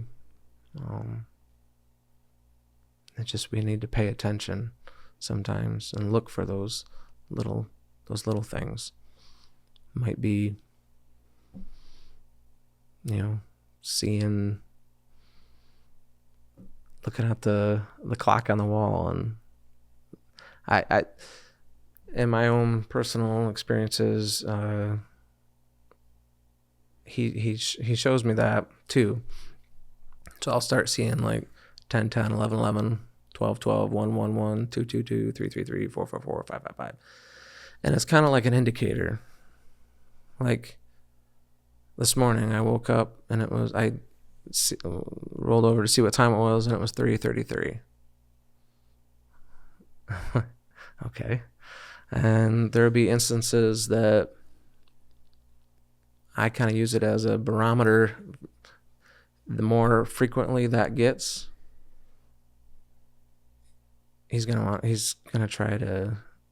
something's gonna happen. I'll have a dream or a word, or there'll be a revelation that comes forth or something. And so then it allows me to then really pay attention to all the fine details that's going around. It's not... it heightens your spiritual sense. Yeah, heightened. It's more of like a... Like it's coming. Yeah, something's coming. Pay so attention. now pay attention. Yeah. So... That's cool. That's cool, because I get those sometimes too. Numbers never really happen for me, but lately it's been 11:11. A lot of that. A lot of that. It happens a lot. A bizarre amount. Yeah, I'll go to bed and I'll look at the alarm. Oh, it's 11:11, or wake up in the middle of the night and it'll be 1:11. Yeah. Happens a lot for me. Pay attention. Pay attention. Uh, I want to show you something, or or reveal something to you, or I'm going to give you a dream, or pay attention. It's just like... We want God to come down here and make himself manifest his presence physically before us. And it's like, okay, now I get it. Yeah, now we're all looking for him to come in and say, Stacy, now I wanted you to go up to Birmingham yesterday and talk to Frank. It doesn't happen that way. Now there might be somebody in like, hey, I thought you said you were going up to Birmingham yesterday or something like that. And then you're like, oh yeah, I should have heeded that. We have to train ourselves to recognize his voice when he speaks. He's speaking to us a lot, all the time. In different ways too. Yeah, that's a good insight. And I would say if you feel alone, Scripture says that we're not alone. Yeah. Jesus says, I am with you to the end of the age. It's like, I am with you. Do we digest that? Do we just kind of, oh, that's a nice thing said in the Bible. Yeah, I know that's in there. But I am with you, meaning you are never alone. Though you may not see me with your eyes or hear me with your ears, I am with you. And there is evidence of this if you will look. That's good. That's good. How else have you, because it's like we've covered your life and your kid's 4 years old. Is there any other marked occasion where you feel like you experienced where the veil got thin again? That you'd like to share? Yeah, there's, my dad passed away in 2020, 3 months after Zachary was born. Prior to that, in 2011, my grandpa on my mom's side passed away. He was he was the one that we always used to go camping with, him and my grandma. Very important person in my life. Loved him dearly. He was at the time I said he was a pillar in my life. And after his passing, I had a dream that I was looking at this house, and it was just a normal house. And then all of a sudden, the skies got really dark, and it started to rain, and the storm came and hit this house. And when everything washed away, there was this house, but the foundation of this house was very poor, very, very bad. It was very rickety. And inscribed in one of the columns that was holding the house had fallen. And I took that as a representation of my grandfather that had passed away. And inside this, like, it was held together with like fencing, and it was concrete and just all this stuff. And there was like different spots that were written on the side of it that said family and friends and, work and all this type of stuff just written around there. And I was just like, this doesn't make, it's not a very good foundation. In 2020, when my dad passed, after my dad passed, I had that same dream again. This time, the house was made out of brick. Now, this is the first and only time that I've had dreams that are the same, like same context. I instantly knew when the second run started, I knew exactly what it was about. But in this dream, the house now was a brick house, and it looked pretty strong. But since that time, since 2011 to 2020, my faith had increased tremendously. I felt more, I just knew more, and I felt more confident in my faith and everything and where I stood. Even though, like in 2020, I had moments of weakness when Zach was born, but I still knew whose I was. But in this second dream, after my dad passed away, the storm came, and it hit the house, and it was a very violent storm. And then all of a sudden, the storm went away, and there sat this house. But on this time, when the storm went away, instead of revealing these holes in this foundation and that one of the pillars had fallen, the whole entire house there was a hand out of stone that was holding this house up. And then underneath of it was just solid rock. And I'm like, okay, I know that I can withstand this one. But my dad had been sick. He had cancer, and he was doing pretty good. And then he had to go in for more treatments, and he was doing good throughout the treatments in 2020. And then about the time that Zach was born, they said that he had to come back in for one more treatment. Well, we thought, well, he's doing really good. I really don't want to do the treatment. Well, they're like, no, he needs to do we need to do one more treatment.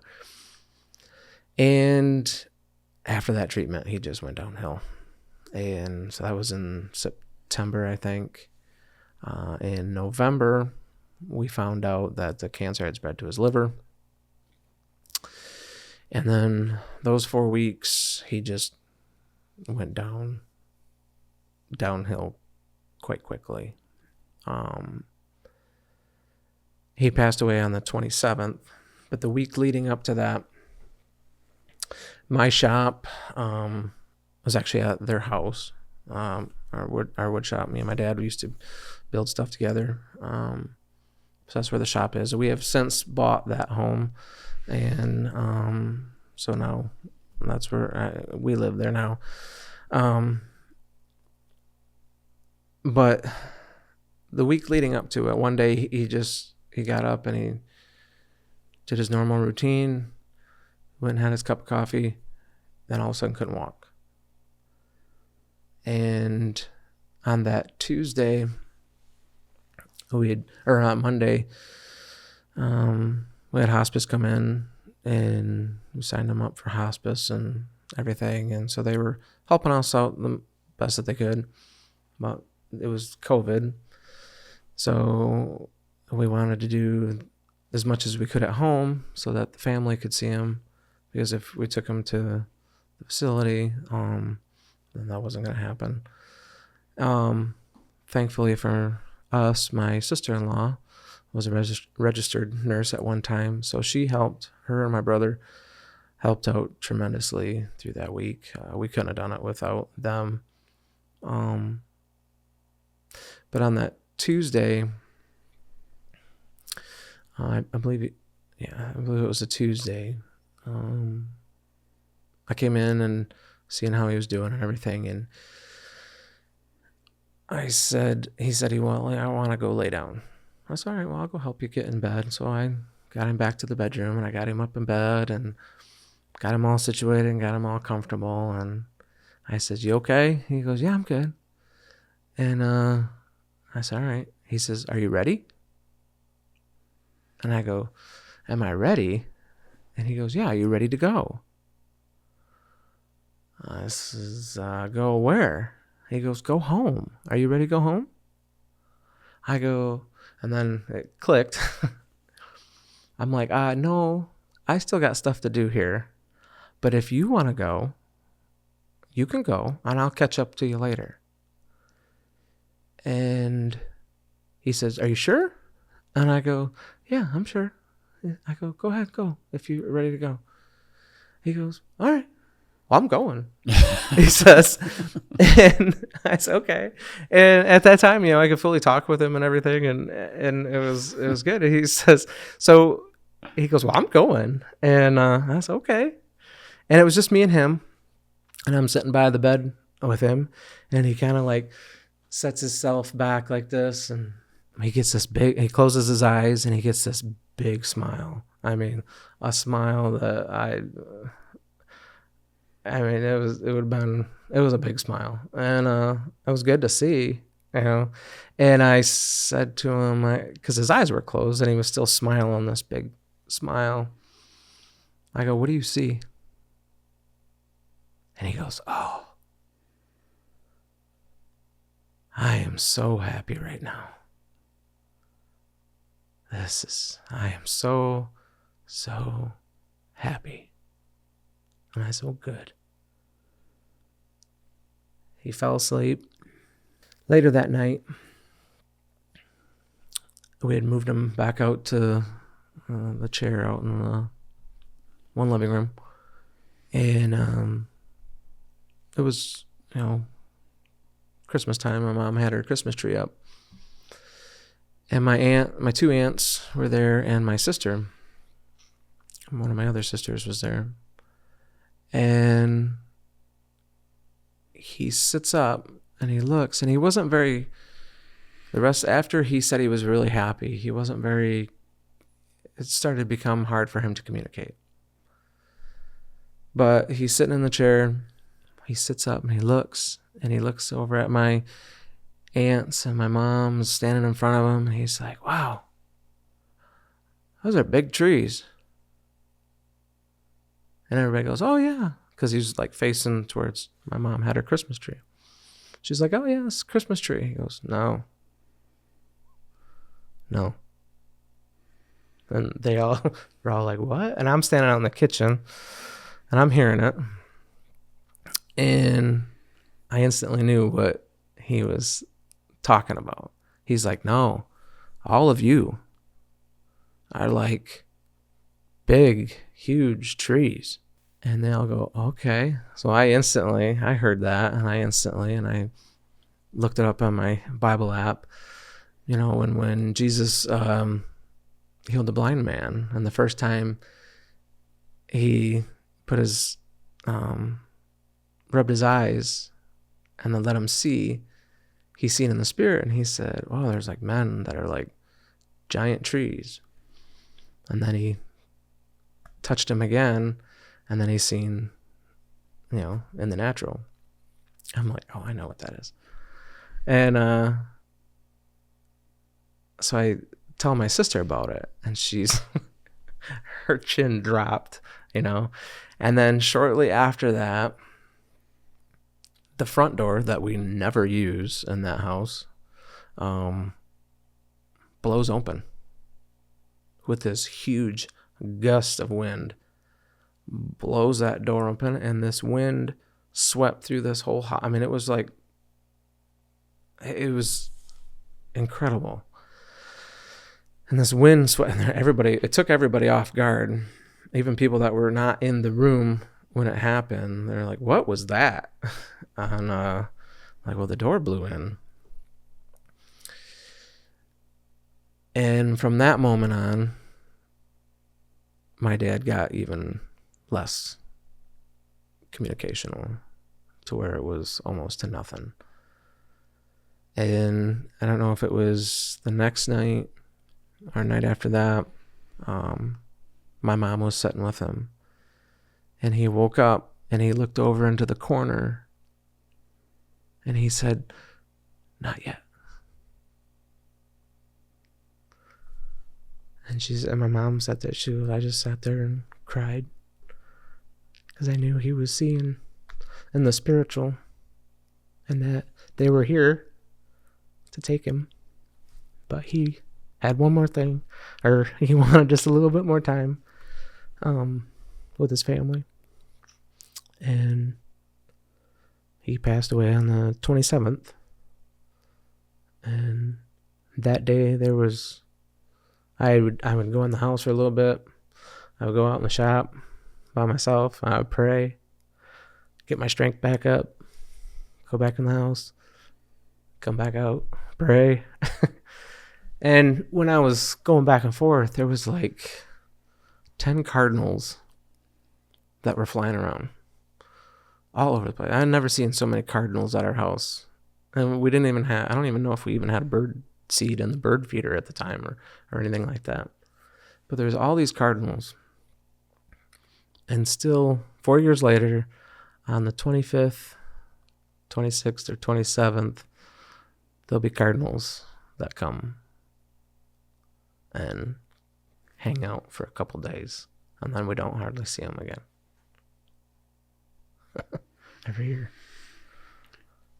I think about people as they're passing away and some of the crazy things that we hear them say, and we kind of say, oh gosh, I guess they're losing their mind, and kind of sad, and right. You kind of speak to them like they're 2-year-olds and loud, and like, I wonder if we ever get to a place that's like their awareness is heightened to things that we can't perceive. It's not them who is losing their minds. It's them who are experiencing a reality that we can't understand. Right. I'm in that room as he's like, not yet. Yeah. And to hear that is amazing. Yeah. It was there was and when he did pass on the 27th, it was me, my brother. Oh, there's quite a few of us there, but both my older sisters, my mom and dad were both married previously. So I have 2 older sisters from my dad, and I have a brother and a sister from my mom. So my 2 older sisters were there, and my brother and my sister that was in the accident, Sheila, she had flown home, and so she was there. And I believe, well, she might not have been there that day, but anyways, when he passed, we were all standing there, and we went into the other room for a minute, which is, just outside of the room he was in. And that weighty, heavy, thick blanket came down. And everybody went quiet. And I said, do you feel that? And everybody's like, yeah, what is that? I go, it's his presence. God's presence is in this room right now. And you could just, like I said, you could hear a pin drop. Just quiet. Kind of like right now. And they all were like, oh. And then a few more minutes, the different sounds come back. And, yeah, just amazing. People experiencing God. Yeah. That's what we talk about here. And in a world that for a long time has overall not believed that God is actually real or exists. And the debate is around belief and doctrine and that sort of thing in theology. But I don't know.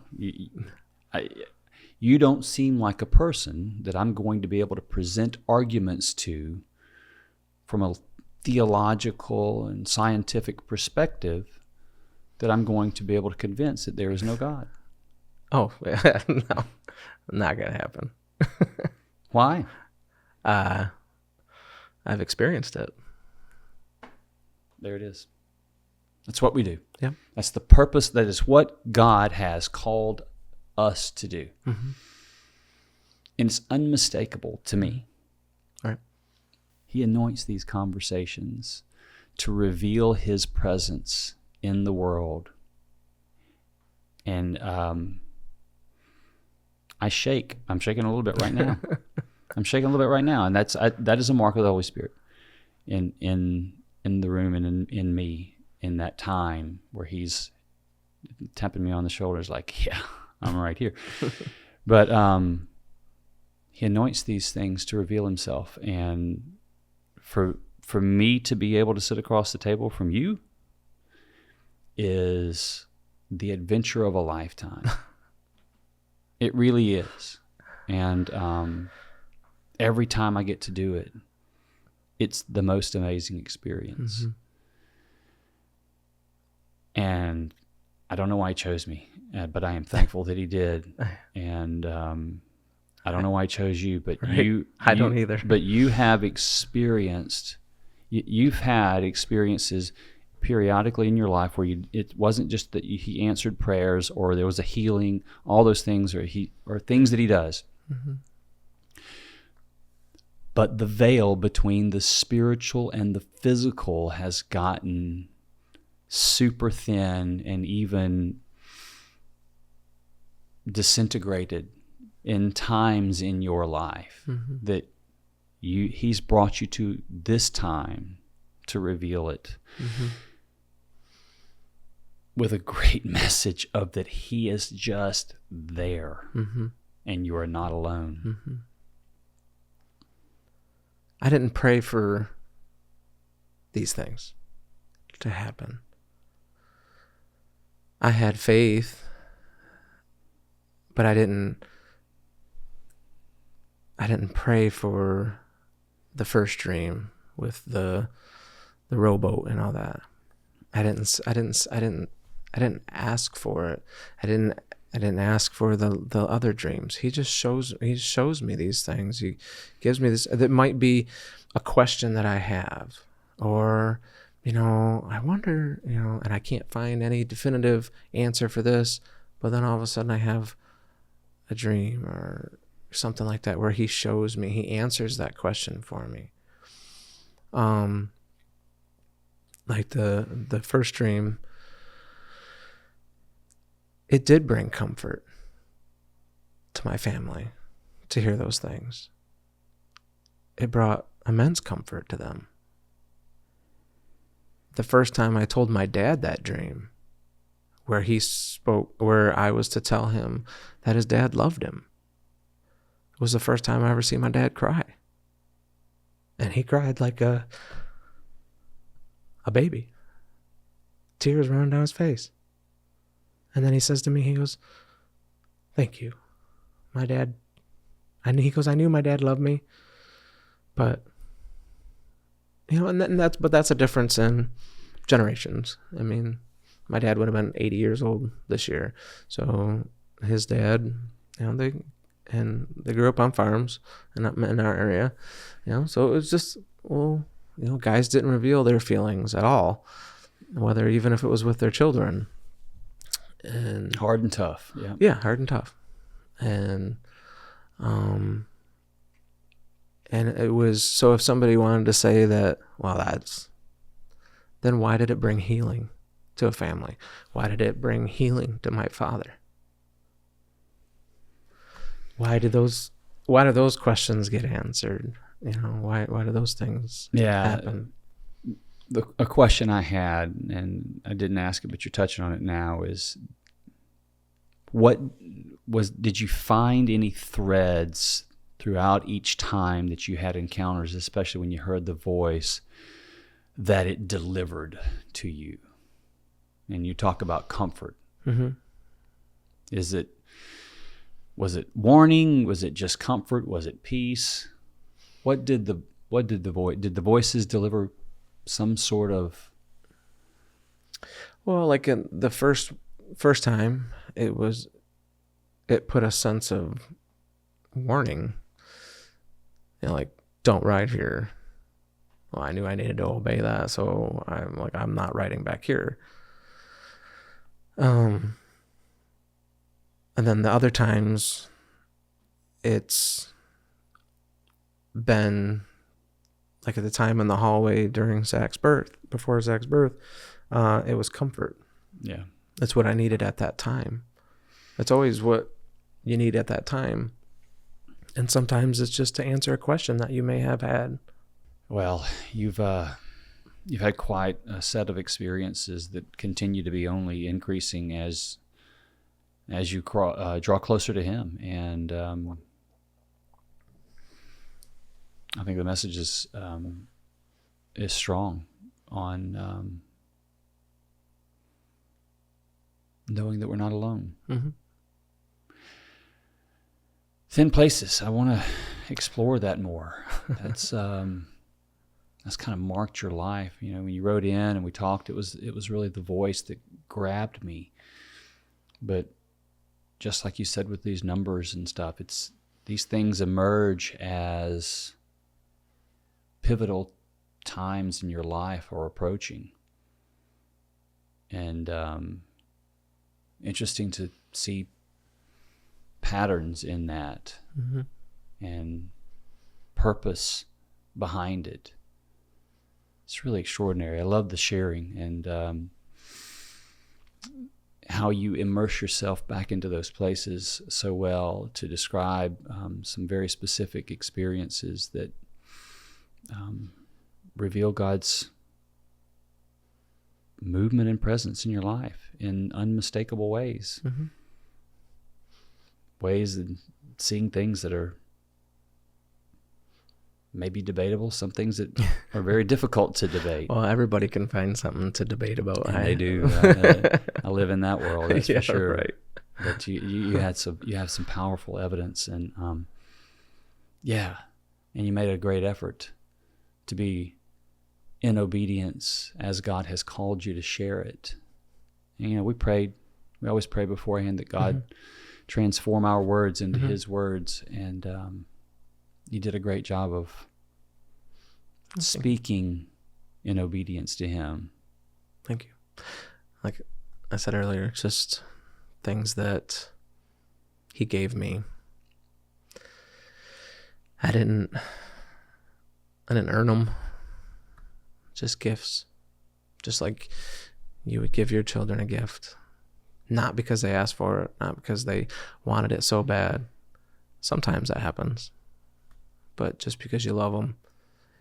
And He knew eventually I would share them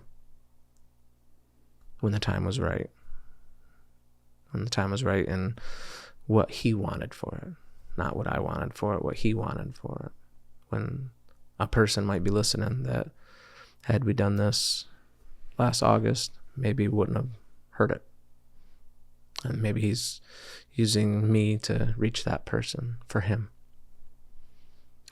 Well, our prayer is that He continues to multiply this into the world, and we know that He is doing just that. And so thank you for your obedience. Thank you for your timing. Thank you. And Nic Willer, thank you for coming. Thank you. Thank you for having me. It's been an honor.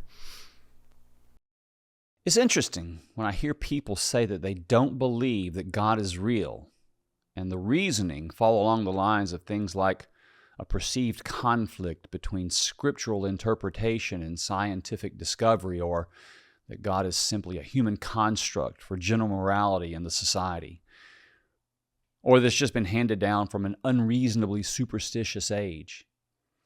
If any of that's true, then how do you account for people experiencing God now?